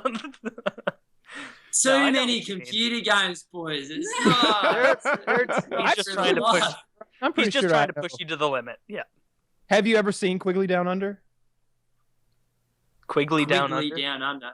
Yeah, remember Woody? We watched the movie. You, myself, and Chiz, we watched Quigley Down Under. That's when they're like herding the Aborigines to the cliff and running them off the cliff, and they're I've like seen Ernest Goes to the Zoo. Yeah. Oh, that's a good one too. That's a good one. Yeah. I like Ernest Scared Stupid better, where he gets all the milk grenades and takes out all those trolls. That's a good movie. I don't like any of the Ernest movies. Yeah, the Ernest. I'm sure that Riley was a big fan of the Ernest movies. Me, I honestly love them. You said Riley. I loved them as a kid, but then you turn 14 and you're like, this is pretty lame. You know. How old are you, Riley? I'm 32. 31. I'm 31. 31. That's great. I love that she's like, nope, not yet. I'll let you know when. You ever see those South American peoples? They find their skulls, and they did this thing where they wrapped leather bands around their skull to elongate them. Oh yeah, I've seen like that. The neck they find the skulls. Like you do a shoelace on your finger almost, and like bands of leather. Like you wrap the leather tightly around the skull, and then it wet, and then it squeezes, and it's left on there. This isn't something you do in a day. This is like a lifetime effort to make their skulls elongate. And so nowadays, what people will do, I think it was the Anasazi, people will find these skulls, and they think that it's one of those like alien conspiracies. They're like, oh, look. Here's what some people say, this is an alien human hybrid, but then they just do DNA, right? They're like, no, what this is, the aliens were coming down and teaching the Anasazi to do things. And the Anasazi were trying to make their children look like the aliens, which were their gods. And that's those are, you watch a couple of those and you'll be like, maybe. Maybe. They're also the same people who like put the stones out in the plains, like in those patterns that look like birds and animals, and they're like, you can't see they had no way to ever look at this incredible artwork they made unless they were in the sky. And you're like, that's a goddamn good point. What the fuck? Why were they making those giant birds with stones and shit? Because they had coned themselves retarded. If I had, let's it's say like, man, that a lot of our population is blind and dumb. Why are we doing this? You can make things without going to the sky to see. If you told me, Woody, I want you to mow your name into the yard, I could do it. Yeah. Well, also, like, if you're sitting around doing absolutely nothing all the time except just like basic life things, and you like sit around at like in a circle at night with some friends and like take some mushrooms, you're like, you know what I want to do? Let's take a stone out in the middle of fucking nowhere, and 150 years from now, people are gonna be like, how the fuck did they do this? Like, it's aliens. That's a great idea, dude. As soon as this headache leaves, I'll do it. Right. Yeah. I have a friend who's been maintaining a dead spot that says his name, and Kyle O is who he is. Anyway, he has his name and his last name with Roundup in his yard, and it's been over a year now. He's waiting for Google Maps to update. He desperately wants that thing to be on Google Maps, and he's a paramotor friend, so you see it when he flies too. It's kind of cool. Honey, if this yard has to look like shit for the next 3 Christmases, my family comes, let's go. She must be tolerant. He's look at the skull. Look Deep how devotion. hardcore they went. Because like I know I described it, but you don't get a good sense of just how far they went unless you see it. It's nuts. They look like those like there's a movie is like Spaceballs where they have like the cone peanut heads? cone heads, yeah. That Dan Aykroyd thing. That was an SNL sketch that turned into a fucking movie. That had Chris Farley in it. That's actually what Marge Simpson's skull looks like. she has very short hair. It's just like dent. Man, like I always wonder how stuff like this catches on. Like, was the son of a king born once, or the tribe chieftain, and he had like a long head, and he's like, my son is not going to get bullied at school. You all have to make your children's. We're making this like normal. But things get, because I instantly started searching for ridiculous stuff that we do, and I landed on circumcision. Mm-hmm. Yeah, that is ridiculous that we still do it. But like, and you know me, I'm not a fan of it, but this is. I'd much rather be circumcised than be walking around hitting my forehead on, the top of doors. On the hut archway. Maybe their huts have arched doors, and it makes perfect sense. That would be hilarious. Like the way doors look when a cartoon character bursts through them. It's just the cone. There's more room for their brain to grow. Like, yeah, but like not correctly. What if like they have an incredible sense of smell, but like no ethics? They lose any sort of ethics. Are you from California? I'm originally from Massachusetts, so I'm from the most hippie, horrible part of Massachusetts. That's probably worse than anything in California. I'm from Amherst, UMass Amherst College or whatever. It's funny. It's like a super progressive town, but we're named after the guy who killed a whole bunch of Indians by giving them cool blankets. He's like, hey, you guys want some blankets? They're awesome. Are you sure? I thought that was myth busted. I thought that was myth busted. Well, that's the ongoing. That's one of those trivias that you I call those little brown lies. The debate is, and even if he did a, the revisionists. It's also the name of my new YouTube channel where I'll be exposing the radical left. Right. Little brown lies. The question is, did any English colonist really have a understanding of smallpox to the point where it's like, oh, this will definitely work on Native Americans? Yeah. If anything, it was just a happy accident. Sorry, a bad accident, not a happy accident. As a guy from Massachusetts, I stand behind happy accident. Like, fuck those people. We wanted this land and we took it. And I love whenever they're like, give me my land back. Like, who owned it when? Like, you were constantly eating each other alive and taking it from the Arapaho or the fucking Seminole or whoever. You didn't think land could be owned. You guys were still fucking and they were right. They definitely were wrong about that. Like they knew land could be like owned and possessed because they'd be like, hey, you're from the other tribe. We already kicked you out. We're gonna fuck your ass up for coming back. My understanding is that the wording of it is confusing to them with the language barrier. It's like it's more a semantic problem. It's a semantic problem because if I say, hey, Taylor, can I buy all the air outside your house? You're like, yeah, you want my air? Yeah, all of it. I don't know, man. It's pretty steep to buy all my hair. How about let's make it 500? And you're like, enjoy your air, sucker. And you walk away. I feel like that's what they thought. They didn't know it meant So you can't step on our side or we'll kill you. Because that's what we view property rights as. Like in the Western world, it's like, we own this, which means if you step on it, I will kill you.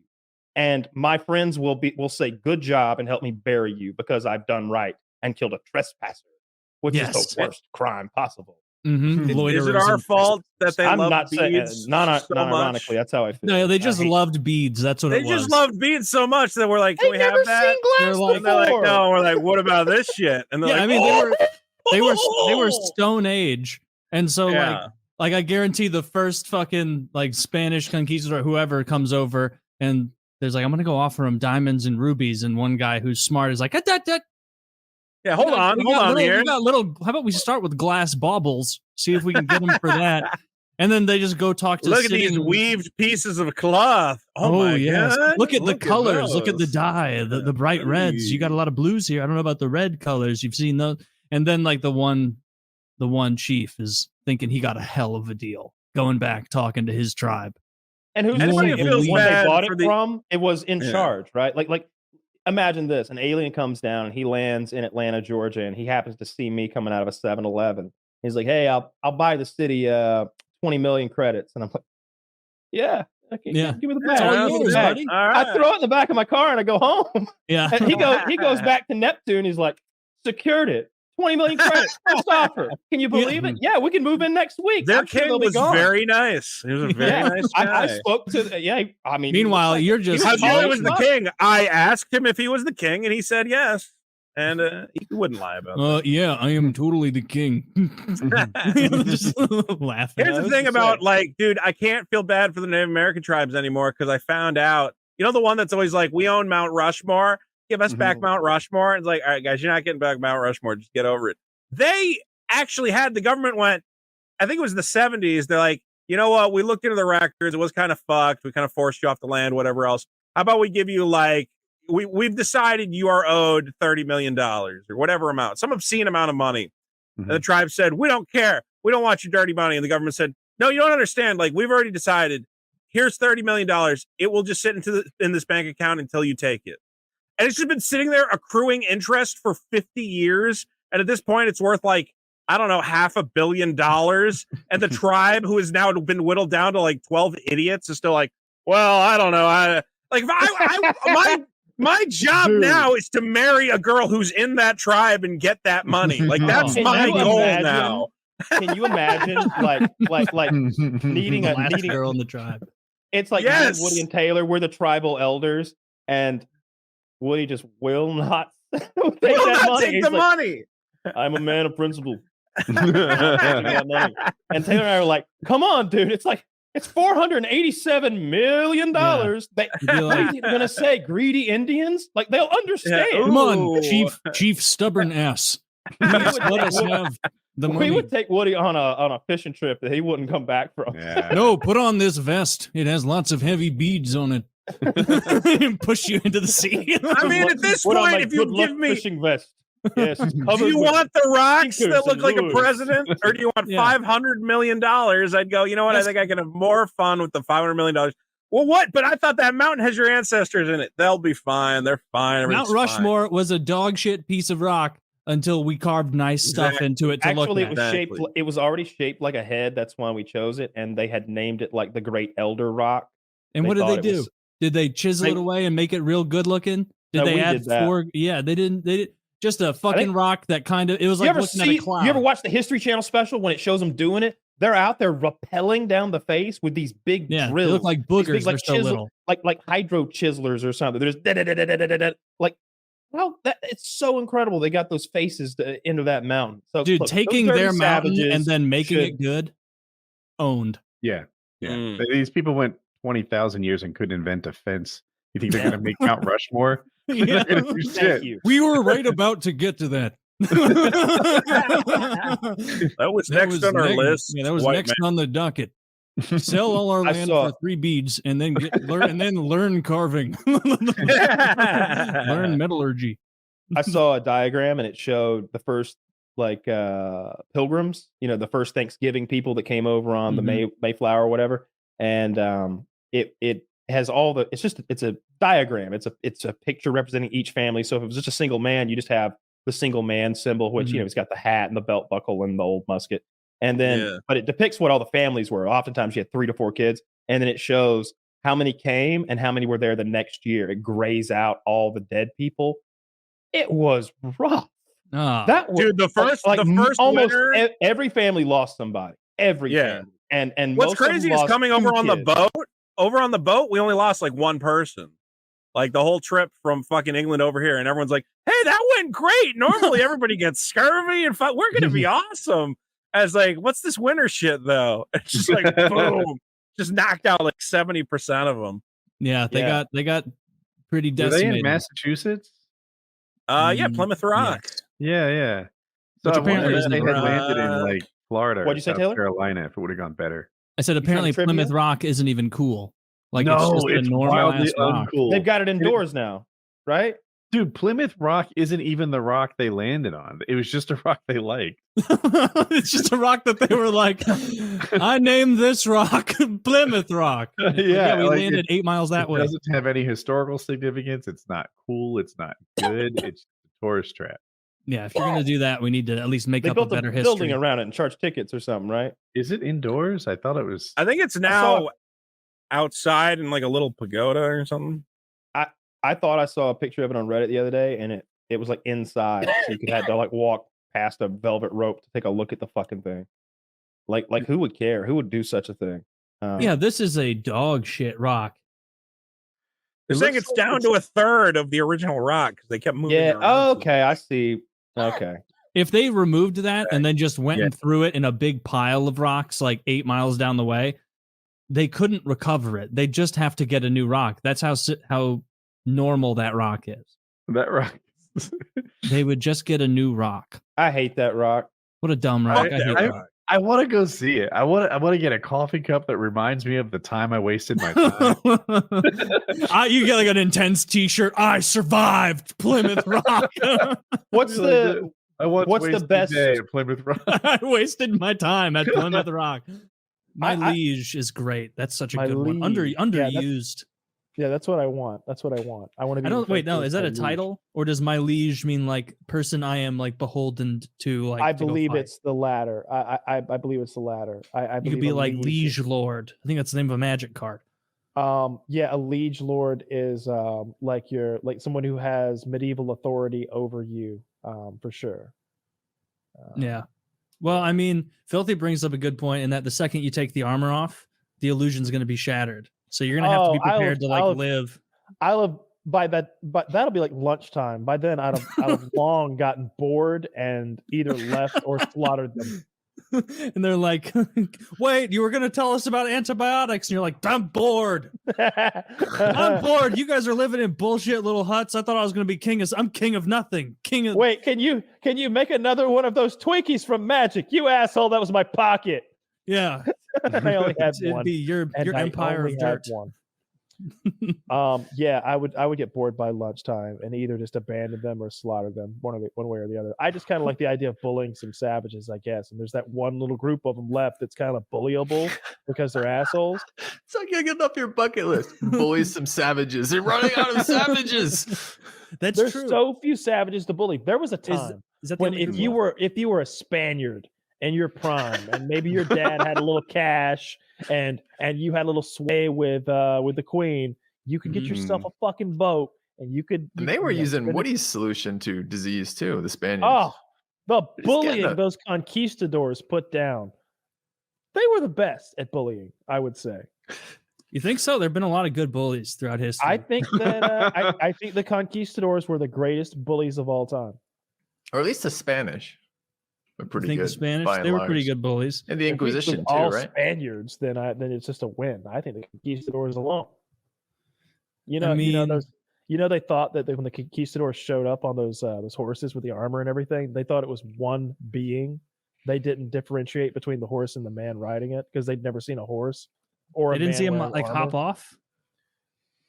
I get off the can't horse? answer The your illusion didn't last long. Are you sure there were no Taylor. horses? We're talking about pre-dismount. A very short-lived delusion. Nobody get off your horse. For a moment, we thought it was just one organism, and they dismounted, and that totally. Wait, it's didn't. clearly a man on an animal we're not familiar with. Nope, in the history books, you're all retards. Are you sure the Mexicans didn't have horses at all?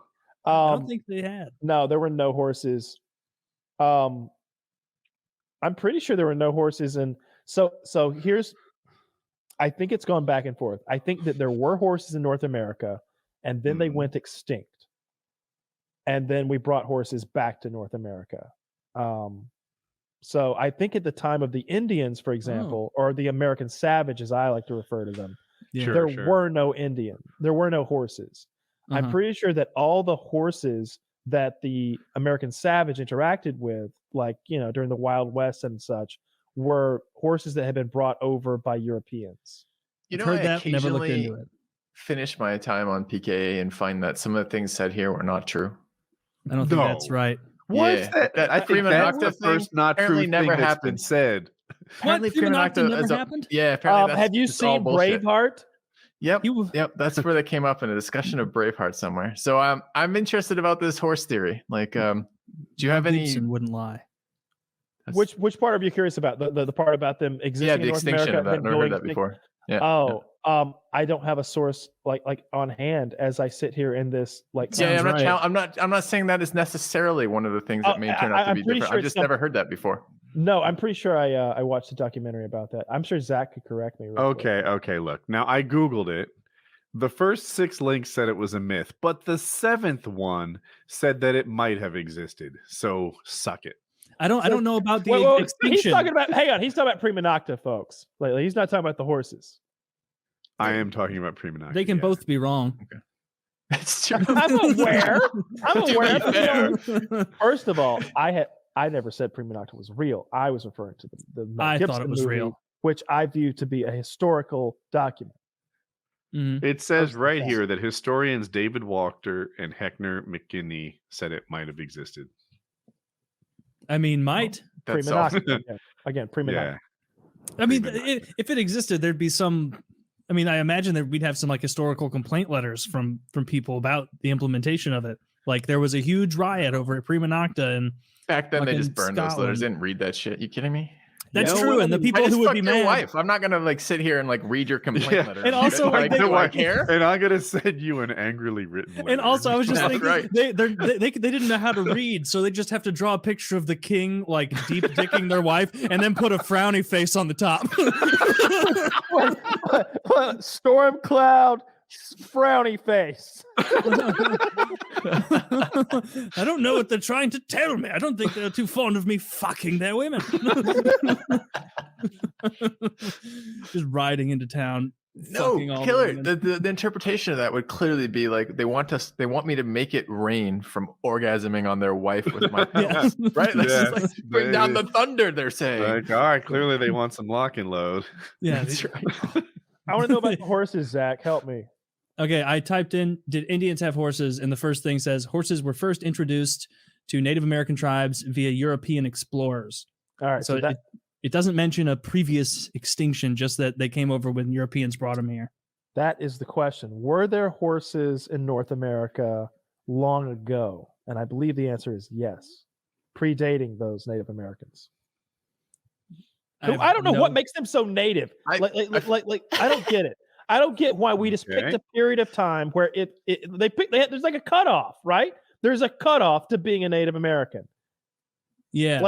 Yeah. What is the cutoff? I never thought of I don't this. know why but you're I not see mad your at it. point. Like they walked over here, presumably across the Bering Strait or something. The land bridge. Yep. And that makes them original. Yet we came here by boat and we're not original. I'm a purist. You have to be literally the first guy. Everyone else, ownership comes from No, walking, you not need from to have boating. You evolved can't from a claim shit in a monkey boat. in America to be a native. If you walked here from someone else, you're an immigrant. By the way, Zach just confirmed I'm correct about the horses. They were in North America, went extinct. So, what is And Zach then like? Your link to Google? Yeah. I'm not prepared. I don't have my tools. Zach, what happens? You know, Wait, That's Zach's job. 45 million years. 45 million year old fossils, a bit before the Native Americans. Eohippus, the modern horse's ancestor, evolved in North America, survived in. This is boring in the middle of it. Just read it. The modern horse's years ancestor. ago, the horse's ancestors survived in Europe, Asia, and returned with Spanish explorers. The early horses went extinct in North America, but made a comeback in the 15th century. You can't read that?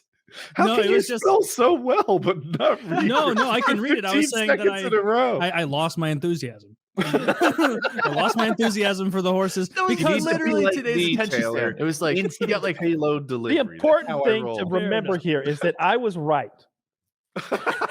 No, not according to the bullshit link I have. What? Just as this is from history.com. Who would be better? What does it say? That's the thing I said. He's not going to read it. It's too boring to read. Horses were first introduced to Native American tribes via European explorers. That's what I said. Yes. So I was right. But I'm saying, so I don't understand. They went extinct way long ago, like an ancestor to horses, or they made it to modern horses and then they went away because it doesn't make. They were ancient horses. It's hilarious that you're so smart, yet your attention span is so short. How does it describe it? The modern horse's ancestor was here 45 million years ago, but the modern horse was brought here by Spanish explorers. Yeah. Was that short enough? Did I get your attention? What's the time frame? Okay, but let's make sense of that, because the question then is, well, if it's the ancestor was here, what was the continuation of that? All right, so this branch goes extinct, but how did this branch that was the ancestor make it to Europe kind of deal? Is this like Pangea we're talking about? Wait, what is this time frame? No, Pangea was hundreds of millions of years ago. So this involved the land bridge. Yeah, this is like that like Russia-Alaska bridge, right? Horses evolved went here, down, you could walk across. Moved with humanity at some point, or just on their own across this land bridge to Europe? Or on their own, then went extinct here, and they got That's the idea of this. That's not the idea. That's the factual evidence that happened. It's what happened. They existed Am I everywhere. Learn after this that this is bullshit again? No, he just looked it up. There's fossils of the horses here. All right, so that's don't look it up anymore after we're done talking. and then there weren't any horses like before the. Guilty. If you're tired of getting disproved on these things, just don't look into it. I don't know why it matters anyway. I just wanted to be known that those savage Americans didn't have any horses until we gave them horses, and that I don't think that we should just arbitrarily say like, oh yeah, if you were born before this date, you're a Native American. Because I feel like I am a Native American, and I feel like my people, the Neanderthals, aren't protected anywhere, and I'm tired of that too. That is true. I feel like we don't get casinos. We don't even get like a video poker room.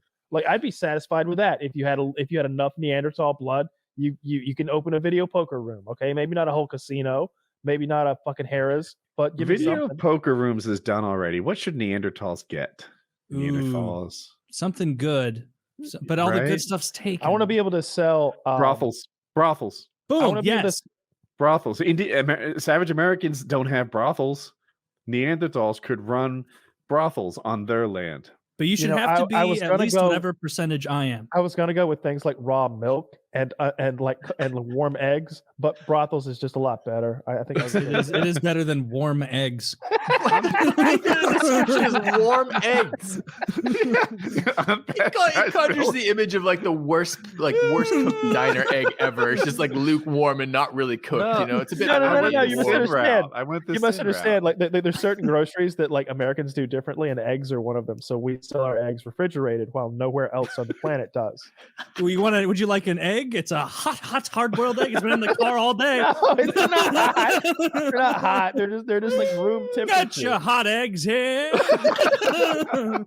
No one's room there. Temperature eggs. The hottest egg since 10 million years ago. It's not so much an egg as it is a baby chicken. It's like when you're looking up recipes, Kyle. It'd be like my great grandfather came up with the hot egg on the steppes of the Mongolian deserts or whatever the fuck were. The Caucasus Mountains. I went to school with a girl, and her great grandfather invented the Cobb salad. There's no way. He did. There is no way she invented. Okay. No, it was her great great grandfather. Our great grandfather. No, he lost interest in the middle of those greats. So His from name- his they- mind, it was just the great grandfather. The no good. The Cobb salad was born in the wee hours of a Hollywood, California morning in 1937 at the Brown Derby restaurant. The owner, Bob Cobb, was ruffling through the kitchen's refrigerator, pulling out various remnants. This is Bob Cobb. You knew Susan Cobb? You're talking about Grandpa Cobb. Yeah. Heir to the Cobb Empire fortune. that's how that shit works. Every time there's a Cobb salad, sold, he gets a kickback. I believe she was also related to Ty Cobb, which makes sense because of Royston. But no, actually, Taylor, I was his trying... big rival, Waldo Wedge. No, because I've often thought that maybe there's something to it being hard to survive in an area that helps them technologically advance. Like you can't survive a Finland winter unless you've got your heating figured out, your housing figured out. You've got to have a bit of a civilization. You need to store food. Mm-hmm. If you can hang a hammock and fucking coconuts falling next to you all day long, then maybe you're not incentivized to advance your society in the same way. That's true. Like it seems like about winter. Like if you have to plan for winter, it'd be like you have to like save up food and resources and stuff. So it seems like about winter does that. Meanwhile, you've got in South America where it's nice and cool, like temperate climate where you just grab stuff out of the rainforest and eat it as long as you control the panthers that are trying to eat you, I guess. They're inventing astronomy and calendars and predicting. South America did that? Of course, yeah. They invented astronomy. Yeah. Well, they didn't invent astronomy. Did they invent this? How do you know?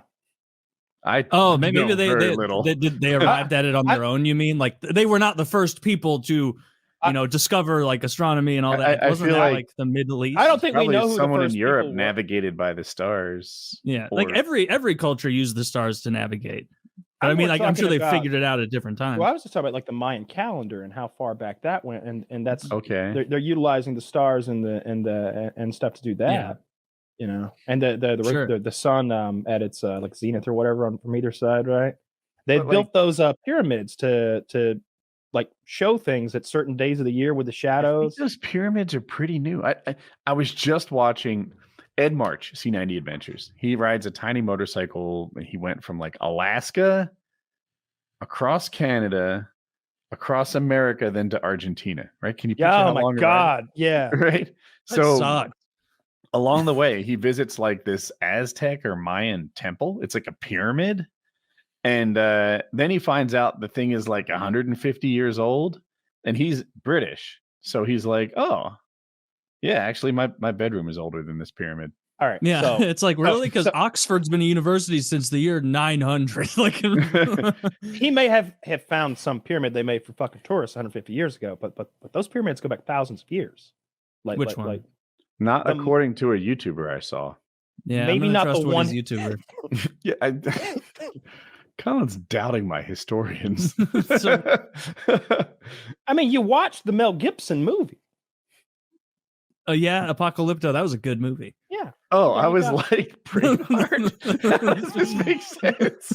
Mad Max. That classic film. No. Yeah, like the Japanese.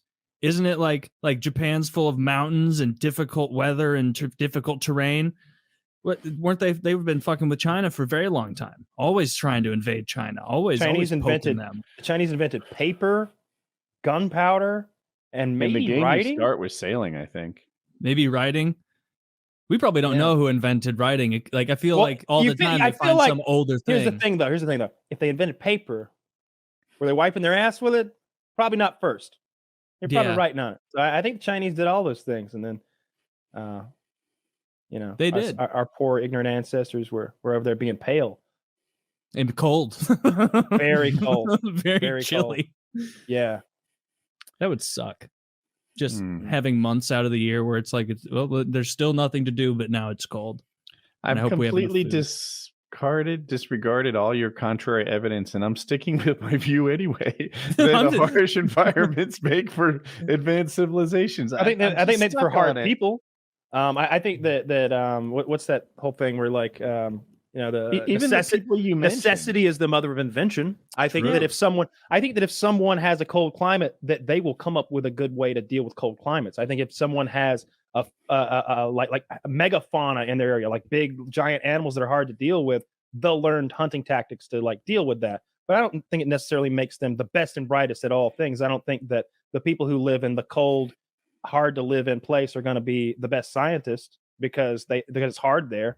I think that there's more difficult places to live than just cold places. I think a moderate place where not only can we are we challenged, so we have to get out of our hammocks and stop eating the coconuts, but we can also relax once we figure this shit out a little bit and start calculating and looking at the stars and making lenses and figuring out you do things. have to be able to get on top of it. It can't be straight up desert or Arctic.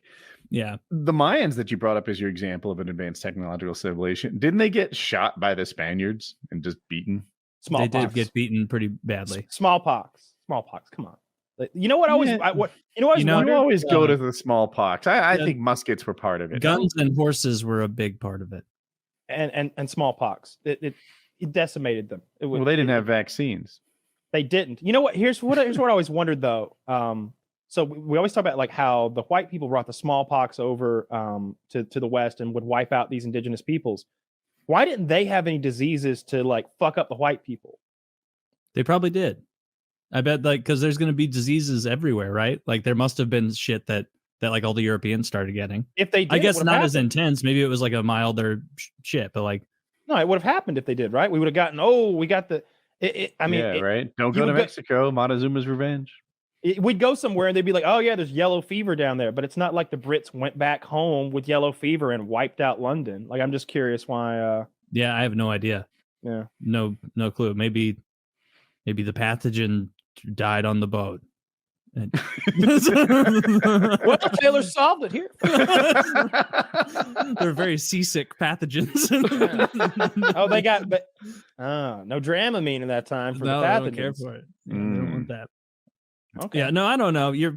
What is? It would be so tight if they found one of those like super ancient civilizations, way older than like Egypt or ancient China, because they don't know how old Egypt is. Like, what is it called? You've brought it up. Göbekli Tepe. Göbekli Tepe, that place in Turkey, that site they discovered that's well over 12,500 That's years really old, cool. Stuff like that's fascinating. That has those carvings and those enormous monolithic blocks that would have required not only someone who knew how to make monolithic blocks, but you have to keep in mind there has to be a system around the kind of person who is a craftsman and makes blocks like that. Uglug doesn't go out there, beat something with his club and eat it, and then go back to the mine that day. Uglug is this requires a miner who mines all day as a profession, and a craftsman who crafts all day as a profession, and like a religious society who's like, yes, we must have these things to please the gods, and little peons who are like, certainly do, right? All those things required a civilization of some like level is required to make those things happen, and we don't know anything about those people. And Egypt too, like the word that Egyptians use for the pyramid builders is not Egyptian. They call them by a different name as a different people. Interesting. So they don't know how old that some stuff people is. think that like pyramid predates the Egyptians, like yeah, the really old by one? many thousands of years. And then like the Sphinx, like they don't know how old that stuff is. Yeah, you talked about the Sphinx recently, which I didn't know the Sphinx was older than some of the pyramids. They don't know. Nobody knows how old it is. If you took someone from one of those ancient civilizations, right, and granted them immortality, right? So now this guy's 12,000 years old. I wonder what he'd be like, right? So biologically, let's assume he's the same, that humans haven't evolved in 12,000 years. He's working with basically the same, wetware that we are. Cool. Would he be a genius, having learned things for the last 12,000 years? Would he be a dumbass like me, still stuck on some outdated food pyramid that he learned in fourth grade? Still eating his 12 servings of grain a day. Just bread is part of the foundation of this whole fucking thing. like, would he be stuck on these old belief systems? Would he be a genius? Like, I wonder what this guy would be like if he lived 12. I bet he'd be rich. Please tell me you figured out you can just dollar cost average into the S&P. It's easy to get rich. It's hard to get rich while you still have enough life left. But if you're going to live 12,000 years, God, you can spend 100 years getting rich. It's no big deal. he could have been the first guy in the stock market. Yeah. Oh, yeah. Like the first that's like, all right, market's open. We're trying this new thing. And he's like first guy in line.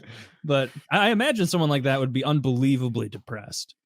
Like 12,000 years of meeting people and everyone you know dying.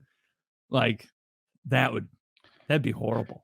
Yeah, is there a person disorder that can help you with that? Like, would the right narcissist just not care about anyone but themselves and have a dandy of a time for 12,000 years? All right, so he's a 12,000-year-old psychopath.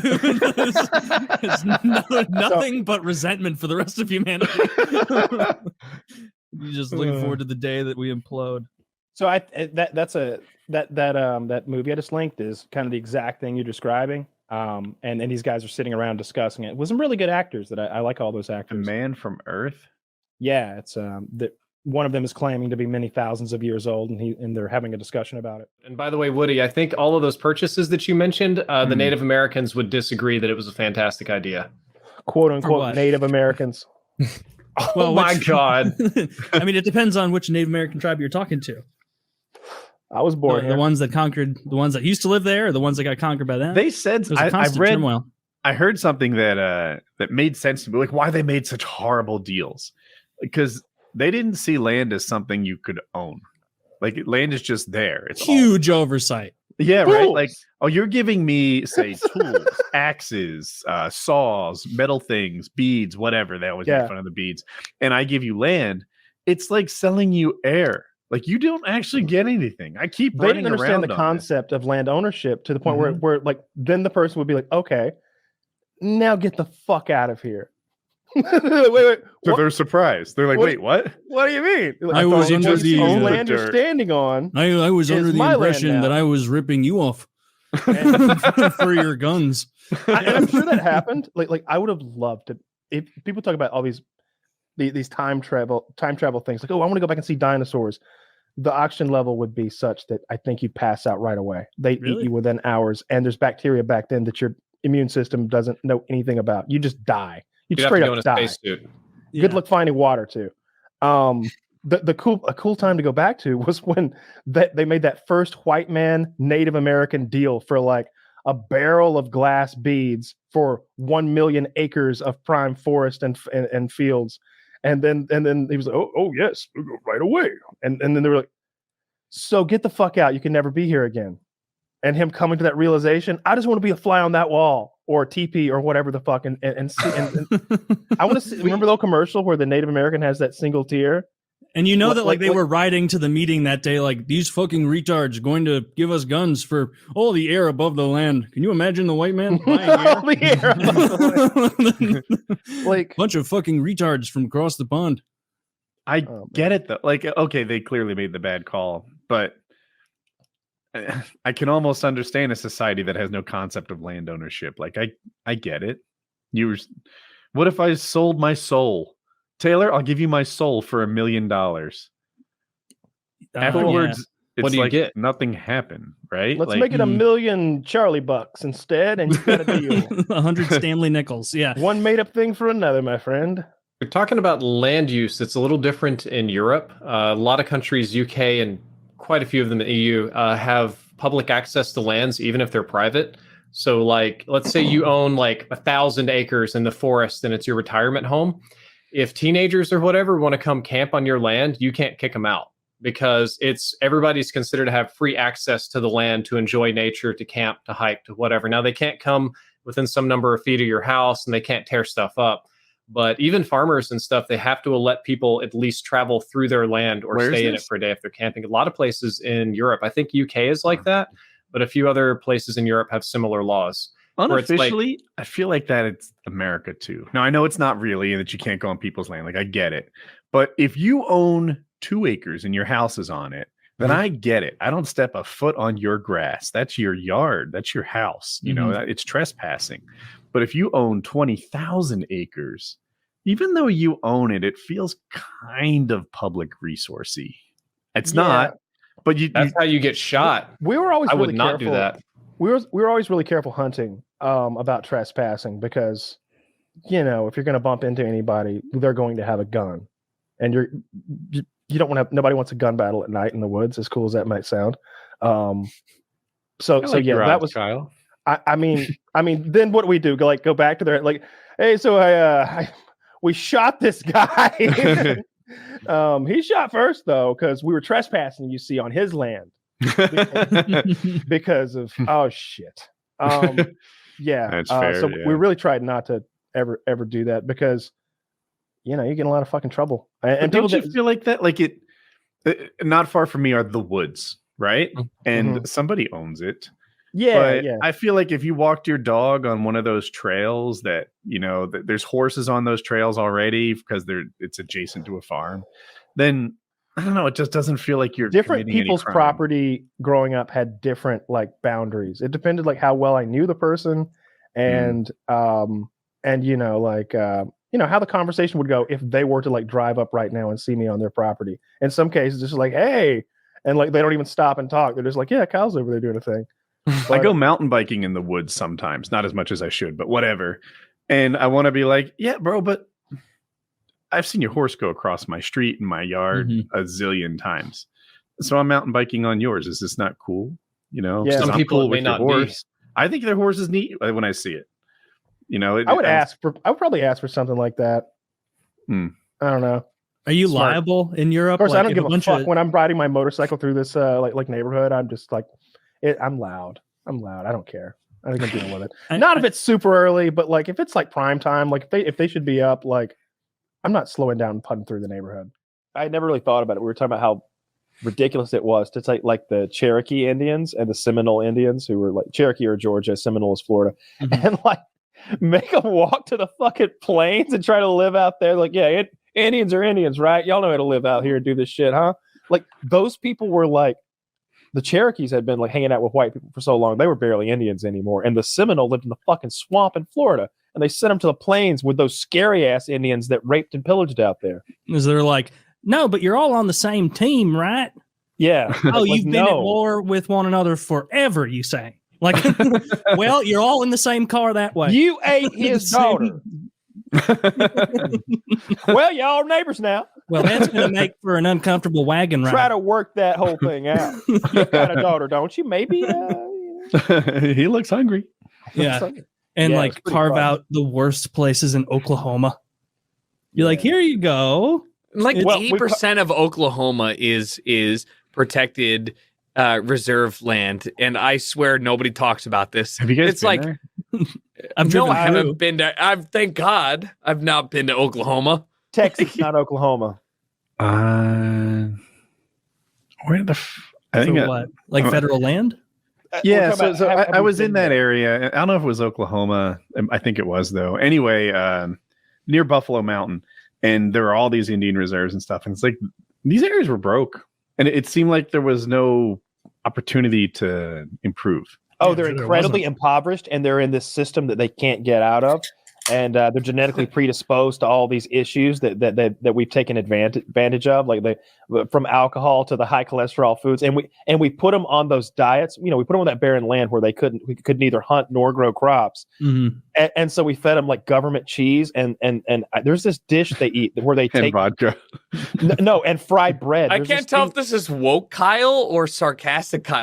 No. On both. Keep listening, maybe we'll learn. Very pretty right. They one of the dishes that's like become like a traditional Native American dish, despite the fact that they used to fucking eat like nothing but meat. It's gonna be deep fried butter or something. It's deep fried bread.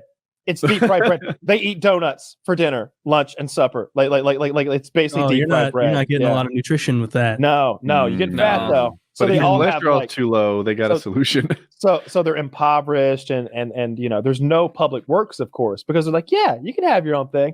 Good fucking luck in the modern world. Oh, you like infrastructure, do you? Whoops.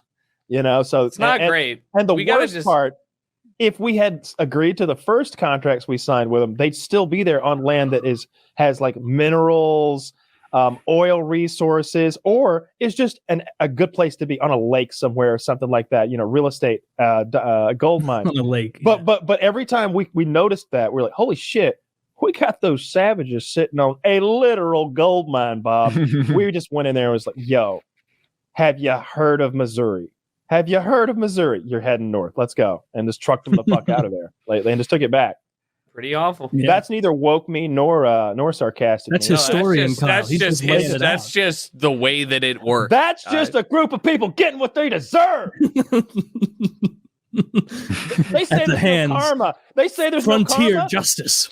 They say there's no karma. Look at the Native American. This is what Tucker was saying pre-show. Not what I was saying. You always say this. This is verbatim. I didn't know any of this before that. I thought they were a good race of people. We were riveted as Tucker told us his anti-savage American stories. I felt My like sister is some Native American. He says savage American pre-show. He kept saying. Yeah, he kept saying, "I'm not racist. My sister's a savage American." How much Native American do you need in you before you can like go live on a reservation? If you wouldn't want to, but like, are there rules? College. Like some guy named like Tim O'Malley, he can't go, obviously. Like, but like, I don't know the answer to that question. And here's my question: Can like if I'm like an Arapaho, if I'm like Part 16 Arapaho or whatever, can I go and hang out with the Comanches? Can I go over there? Actually, the Comanches don't have any reservations because they never signed anything. They were like, "Fuck you, we don't believe you." So there are no Comanche reservations. Is that better or worse? It's worse. It's way worse. They definitely got beat in the wars and battles they were in. Here's how I know it was worse. Okay. Who's your favorite Comanche? Chief Walking Bear, probably. Tucker liked that when he had to go. Chief Killing Field. I don't know. Yeah, definitely didn't go well. Just can't feel sorry for him. But you never think about that. How they're just like a couple of spaces they set aside, and then just all the different tribes that had been warring forever and taking land and reseizing it and losing it and taking it. Like, nope, you all live in Oklahoma now. Good luck. Like a reality show. Yeah. Oh, imagine. It would have been a real sad reality show, though. It'd be kind of like Roots, the reality show in retrospect. Yeah, it's a very morbid reality show. I don't know if I said this on the show the other day. Maybe it was a private conversation, but I was like, the American historians who were there to write shit down called it the Trail of Tears. Imagine what the Indians called it. Yeah, probably something even meaner than that. The ones who survived being marched around in snow and shit. Yeah, that's what it is, right? A lot of them froze to death. Starving and know, like there's no medical care or anything. They're just basically like a death march to a shitty bunch of pussies. Dude, if you were rich as hell in that time period, what kind of medical service were you getting? Right? Like the wealthiest guy on earth had a doctor who didn't believe in washing his hands. I think it depended on what had happened to you. It seems to me that anything that involves like open wounds could so easily be a death sentence back then. For sure. Because they were just so filthy. Because I don't know if you were I forget where I hear things, but there was this thing about the guy who came up with the idea of washing people's. No, it was a guest. They talked about the washing of the hands, right? And like, they put the guy who came up with the idea to wash our hands before surgery in an asylum and went back to not washing their hands. Given that I was born in New Jersey, I feel like I should identify as a Native American, right? That seems true. I was born here natively. Yeah, I like that. As Native American on every college application. That's what you got to do. Like, they get the best deals on college of anyone. Native Americans. Oh yeah. They get a sweet deal. I watched a HBO thing. It's called "I Left My Heart at Wounded Knee," and it's about the atrocities that we did to the Western Indians. And I think it's supposed to tug at your little heartstrings. You're feeling bad for the Native peoples. I was cheering the whole fucking time when those blue coats would arrive with their fucking Hotchkiss guns and surround a camp. What is that? It's an 1.5 inch diameter cannon that they would Jesus Christ that they would use to pacify a group of natives. Yes, it was highly effective. This is forceful calming. Yeah, dude. The funniest thing is like every year on Columbus Day, a bunch of douchebags come out of the woodwork and are like, "Hey, this Columbus guy wasn't that great," and it's like, yeah, you're right, he wasn't. Like, there's no safer take on anything than taking our standards in the 21st century and applying it to someone half a millennia ago, where you're like, "Hey, this guy who did something, I'm better than him. I wouldn't have done it that way." It's like, dude, like, and it also like embodies the whole noble savage thing, which is kind of racist in its own way, where they're like, all these tribes were just existing peacefully. It's like, really?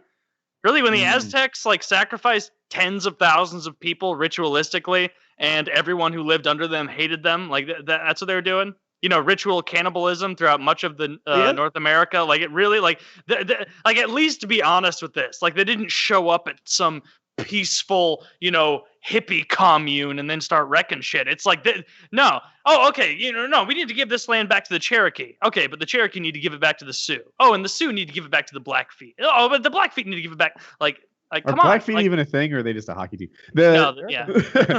the Columbus thing too. It's anymore. like, you know what? Columbus was a bad guy. Oh, lighten up, Francis. We're all just celebrating Monday off. You know, it's not about Columbus anyway. I've said many times that I'm fine with eliminating the name of any holiday, but as long as we still get the day off, they could have Adolf Hitler Thursdays every Thursday. And if it meant I got off, I'd be like, good. Hell, I'd settle for getting off at 3 p.m. Yeah, right? Hitler Thursdays, you get out early. And then we got Stalin Mondays, we got Zedong, we got Mao Tuesdays, you know, we got Pol Pot Wednesdays. Like that, like, wouldn't you be fine with that? If we just, like, if we had a day off that glorified, like, Dictator Wednesday, and that was once a year where we honored all the dictators that have ever existed, like, I would be fine with that day. I don't think anyone would stand up to that day and say, I want to go to work. Yeah, I'm with you. Yeah, you're on your own here. Elizabeth Warren is a less likable Hillary Clinton. I prefer Hillary to Elizabeth. She's more likable than Hillary. Nobody's less likable. I liked Hillary more. At least with Hillary, I could tell she was like, yeah, I'm lying. Is it working? Dude, I love that Elizabeth Warren lied about being a Native American and got a high-paying job for it. She made $400,000 a year in Harvard. Is that true?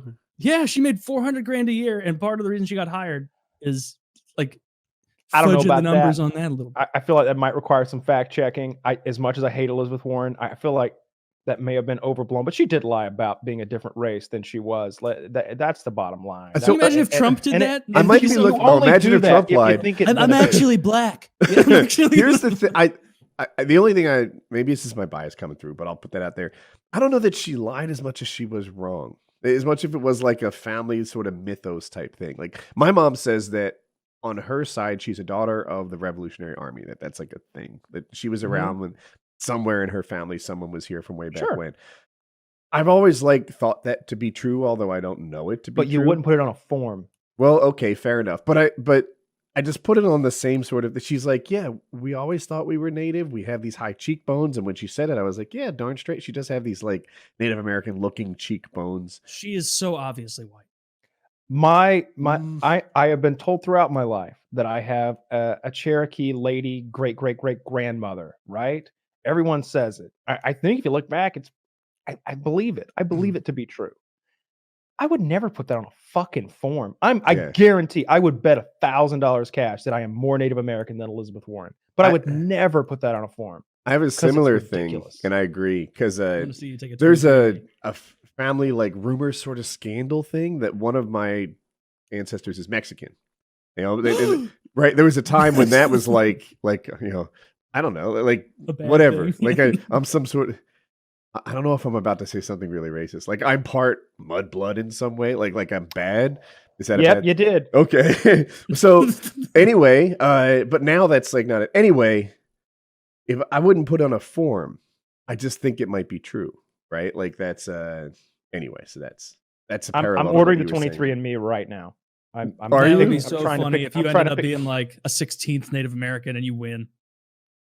I'm pretty sure. I'm not sure which one to order. I'm just going to order the $80 one. It was this. Oh wait, that's a home paternity test. I don't need that. They're usually if it's a tiny amount of blood, usually the like span of it is so little. She was between 160. The absolute most it determined she could be was 164th. That's the and part. the least they determined was 1024th. And Yeah. so somewhere in the middle there, like 1/500th or whatever. Is, who knows? Yeah. Everyone. All right. The order's placed. It'll be here in 2 days. I'll turn it around right away, and we'll find out. Because I truly believe that I am 164th Native American or something like that. We're Why totally the alive. fuck does Halloween always get skipped over and Thanksgiving is not even a holiday anymore? Thanksgiving's definitely a holiday, man. I'm confident that Thanksgiving is a holiday and a half. Motherfucker. That's some Fox News level anti-Christian propaganda you're hearing, my friend. Hey, We're keeping Thanksgiving. I enjoy it. Don't be fucking with me, Chris. Don't be laying that Fox News bullshit on me. I'm just saying, there's Christmas lights and shit up already over here. I mean, okay, I see. So you're saying there's a war on Thanksgiving? We Yes, need to there make is. a freaking big bullshit mountain out of it. there's a war on Thanksgiving in our heritage. You know, if we can't celebrate the genocide of 12 million Native Americans, what can we do anymore in this? That's a good topic. Can we talk about that? Does anyone in this room feel sorry for the Native Americans? I mean, yeah, but I can't. We didn't do anything. If you could go back, let me phrase it this way. Of course, you feel sorry for them with their smallpox blankets and shit, Pocahontas-looking motherfuckers. I want to know this: if you could snap your fingers and make Christopher Columbus be a pussy, would you? No. Anybody? No. I mean, it's not like. I mean, Because someone if else would have come Columbus along was and a done the pussy- same thing. It's not like if no one ever. Absolutely. Throughout history, whenever a more civilized, that's a hard word, civilization comes into contact with a less civilized civilization, the end is inevitable. You saw the Spanish do it, you saw the British do it. Throughout the world, somebody was going to come in, fuck the Indians in the ass, and they were going to become American. All right?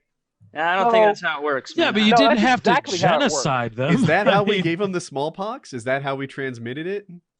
Sometimes. The Native Americans are getting their revenge back. You seen the Western Sky commercials? 86% interest rates. I don't think that evens the playing field. No, go to an Indian reservation now and see all the poverty that's stricken everywhere on salted earth in the fucking plains of Oklahoma. I don't know, man. I've seen the Discovery living. Channel, and those picker guys go out to those places, and those Indians don't even know they're sitting on millions of dollars worth of shit, you know? Like, one of the picker guys got some statue. They thought it was worthless. Then he ended up making a ton of money off of a poor Indian, again, as a white guy. Yeah, but my thing is, just back to the core of the thing is, I always see these groups. I see Native American groups who protest, Columbus Day and all that stuff, and any, self-respecting American who goes along with that shit is an asshole.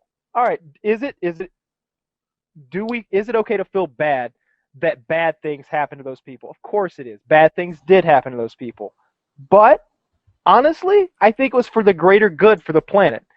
And maybe some people don't want to see it that way, but let's just say that we left the Indians alone here. They would still pretty much be living like they were living now, because they had been here for a long time, and they had made it to the point where they had bows, arrows, and fucking rocks, okay?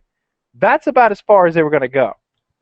We came in, and now this country holds the world together, whether you believe it or not. I watched a cool documentary about that last night, about what would happen if the United States pulled their armed forces away globally. The world falls apart. No, the debt would actually be fixed. That's mostly in their scenario. They had a fake politician. I'm doing air quotes, and that was how he sold it before the world collapsed. I mean, there was. I don't know if I can agree with some of that. Well, Merca. Are we actually going to go into the There was a fake politician on a fictitious television show. I don't know how you can argue with that. I mean, yeah, absolutely. It's open. Bill O'Reilly is not a convincing person. That I don't care what he says. The entire point of this great American experiment was to coexist, right? And well, I get it. Except for with the American savages. We had no interest in coexisting. No, right. And I mean, like the people who They're wrote the original savage document. Americans, Kyle. Shit. Jesus, you I'm jerk. sorry, I misappropriated them again. Savage Americans? Holy shit. But, yeah. That's Well, some look, offensive shit. I Holy decided, shit. exactly. Holy I shit, decided that Native American isn't accurate. I'm a Native American. Where do you Yeah. think I was fucking born? I didn't immigrate here. I'm a Native American. Indian is frankly offensive and ignorant simultaneously because they're certainly not from the country of India on the other side of the fucking globe. I could only imagine where you fall on Native American Indian. What they are is savage Americans. Canadian natives are known as First Nations, and I've been told recently that is what they're trying to get as the moniker in the United States as well. So Well, First not Nations. if we're in charge. Well, I don't That's know gonna how be they funny can. to watch the little infighting between because like people here, like we're just like, yeah, it's the Native Americans. It's all just kind of one amorphous group of people. When really it's like, no, there were hundreds of tribes who fucking hated each other here. What are they gonna do? Be like, all right, the Shoshone, you are the first people, and then the Iroquois are like, what? Are you shitting me? They came in and stole our land and murdered us. Like, but you get to be first people too. No, I demand we get first people. They get second people. Well, we also killed the Blackfeet when we came in. Yeah, that it's silly to try and group that many diverse people as one band. To be honest, the correct terminology I think would be American Aboriginal peoples, right? Like because Native that's American's already easy. Native American is easy, but it's not fair because I'm a Native American. Yeah, it makes about as much sense as when they call Idris Elba African American when the man's English. All right, Yeah. Dude, if we start calling Indians or Savage Americans Native Americans, then I'm going to have to redo all my college applications. They do have high cheekbones. They may take back some of those degrees if they find out that you're not a Cherokee Indian. That's how I got in. My dad is like 1/8. I guess it's his grandmother that was pure blood Cherokee, right? Which should have put me on like the list to get free shit, when I was born. But my grandmother was, she was quite aware of like the Japanese internment camps. So when they came by and said, "Look, if you want your kids to get free shit, you have to register as a Native American," she's like, "Fuck you! You're not getting my fucking name. Suck my dick. Fuck you! You're not gonna put me in a fucking camp." Wow. So she Wow, straight up. she's pretty passionate about that. Yeah, she's This is pretty your mom passionate. talking? Your grandma's pretty This is cool. my great. This would be my great grandmother, I guess. Okay. So anytime anyway, someone tells the government, "Fuck you, you're not getting my info," I'm on their team. Good. Yeah. She really laid down some bad words there. Can we get her on the show? Is she still around? Well, I think she's pretty dead. Uh, But apparently she refused and was pretty adamant about refusing because she didn't want to be put into an internment camp at some fucking point. So we didn't get any like the free benefits or whatever. But what is interesting about that is I finally did one of those like Ancestry DNA kits or whatever. I'm 0% Native American, I guess. So my dad ain't my dad. And I didn't get to find out till they were both dead. But wait, no, it's just as possible. Like Elizabeth Warren thought she was like a 16th or something. Right. And it turned out that was kind of like family wives' tale that wasn't on target. Right. That could be Yeah, just just as true with you. 1,024th No, or something. okay, what she actually Between was. one 512th and one 1,024th or something like No, that. Here's the truth. So they said that she was somewhere between a 64th and a 1,024th. And the like memes just ran with the 1,024th. Even the like didn't the leader of like the Cherokee Nation speak out and like condemn the whole thing of her using it as a political? Yeah, they made a PR statement where they're like, "We do not consider Ms. Warren part of our nation. We are a proud people here, and this white bitch is not getting in." That's what he actually said. Look it up. I don't need to. He sounds exactly like that. Yeah, Chief Longcock. He's great. Just a total alpha. What's funny is when you look at like, and this isn't all of them, but like, and I really liked it in The Sopranos when they show this. When you see like the leader of the monks, I think the Hmong or something like that. It's a tribe up in Jersey or New York or in that area. But like they finally get to meet the head monk or whatever, the leader of the tribe. He's a white dude, just white as can be, wearing a fucking suit. Like got a nice haircut and everything, good looking, like blue eyes and shit. And he's the leader of the monks. He's like, yeah, Ed Rapahoe. I'm 1/1 millionth monk, and I'm the leader of the tribe and the owner of the tribal casino. And it's just like, yeah, everybody at this point, except for just a few really disadvantaged people who actually were terrorized and marginalized and suffered brutal shit at the hands of our government out west, are pretty much white people claiming to be Indians to get the benefits that come along with that. But out west, it's different. I've been out in New Mexico, like out in the rough part of New Mexico, and seen people who look, they're like, oh yeah, that guy's totally a savage American. Like you could tell by looking at him, and they have it rough. Do you know that guy with the tear in the commercial? Yeah, not Indian. That guy was Mexican. Yeah, we covered that. Like, Taylor, you're catching up to me on repeats. I'm sorry. With that particular one. I went to Oklahoma and saw the same thing Kyle did. Like, the genuine savage Americans living in the savage American community. And I think that part of it is a little bit like, like any disadvantaged race in America is suffering within that. It's almost like a legacy of lack of success that they get from their parents and their grandparents, and that they just don't have the same legacy of success that this sounds really racist, that like Jewish people have, where their parents are like, hey, you know what? Get a good grade, get one of these high paying careers, and then teach your kids to do the same, also do well in school, also get good jobs. And that's like our expectation of you. Whereas like in Oklahoma, for example, these Native American Indians, I think that part of it is they're just in an environment where that's not demanded of them, or like just presented as an option. That could there's be the part really of it, successful chief in Oklahoma, Sitting Bullberg. I don't get it. I'm trying to. Bullberg? Sitting Prostein. You've heard of these Oh, guys. yes. Thank you, Kyle. Now my pattern recognition kicked in on the second one. Yeah. You got it. See, I fixed what you were saying. It's a couple of things, right? Like I think what you're saying is accurate, but the reason for it is systemic. Okay. So what I'm suggesting is, yes, there's not that environment that promotes success, and there's not that sort of hereditary success.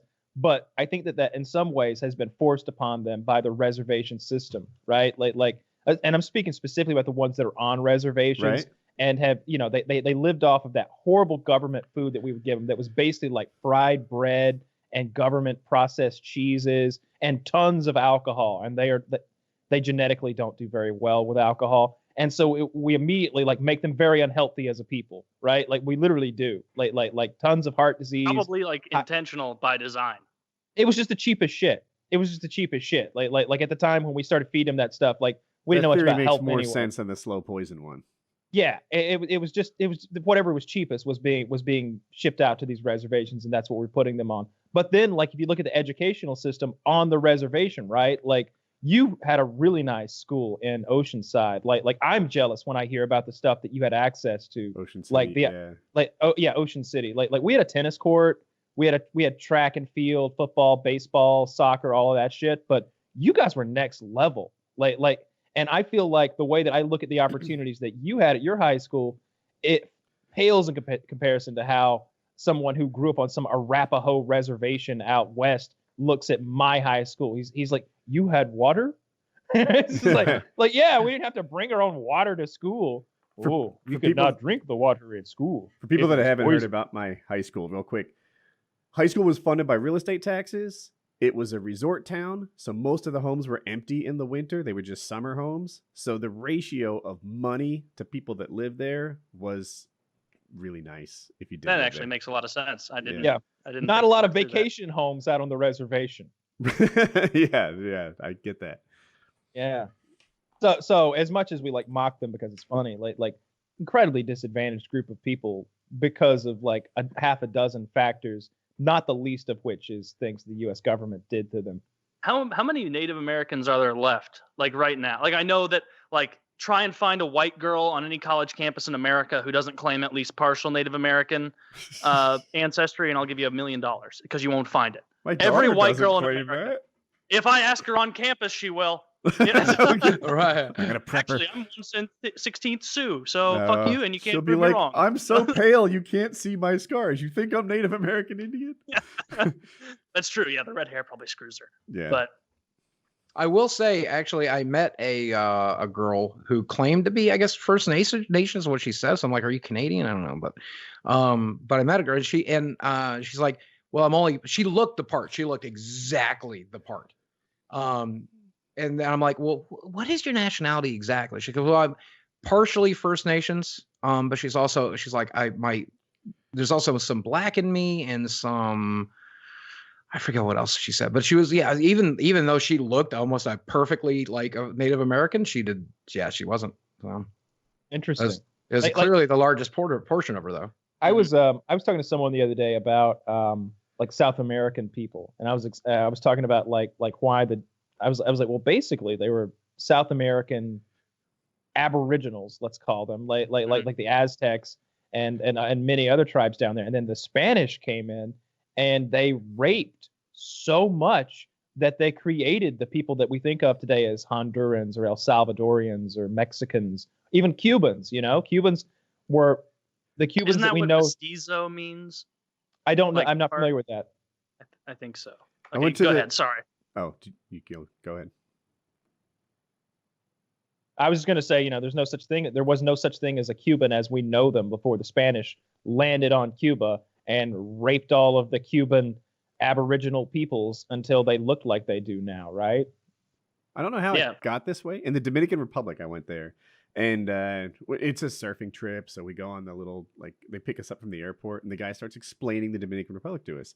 And he says, there is no nationality here. He's like, there's no, the Dominican Republicans don't look like anything. They're the black, white, the Mexican-looking people, Indian-looking people.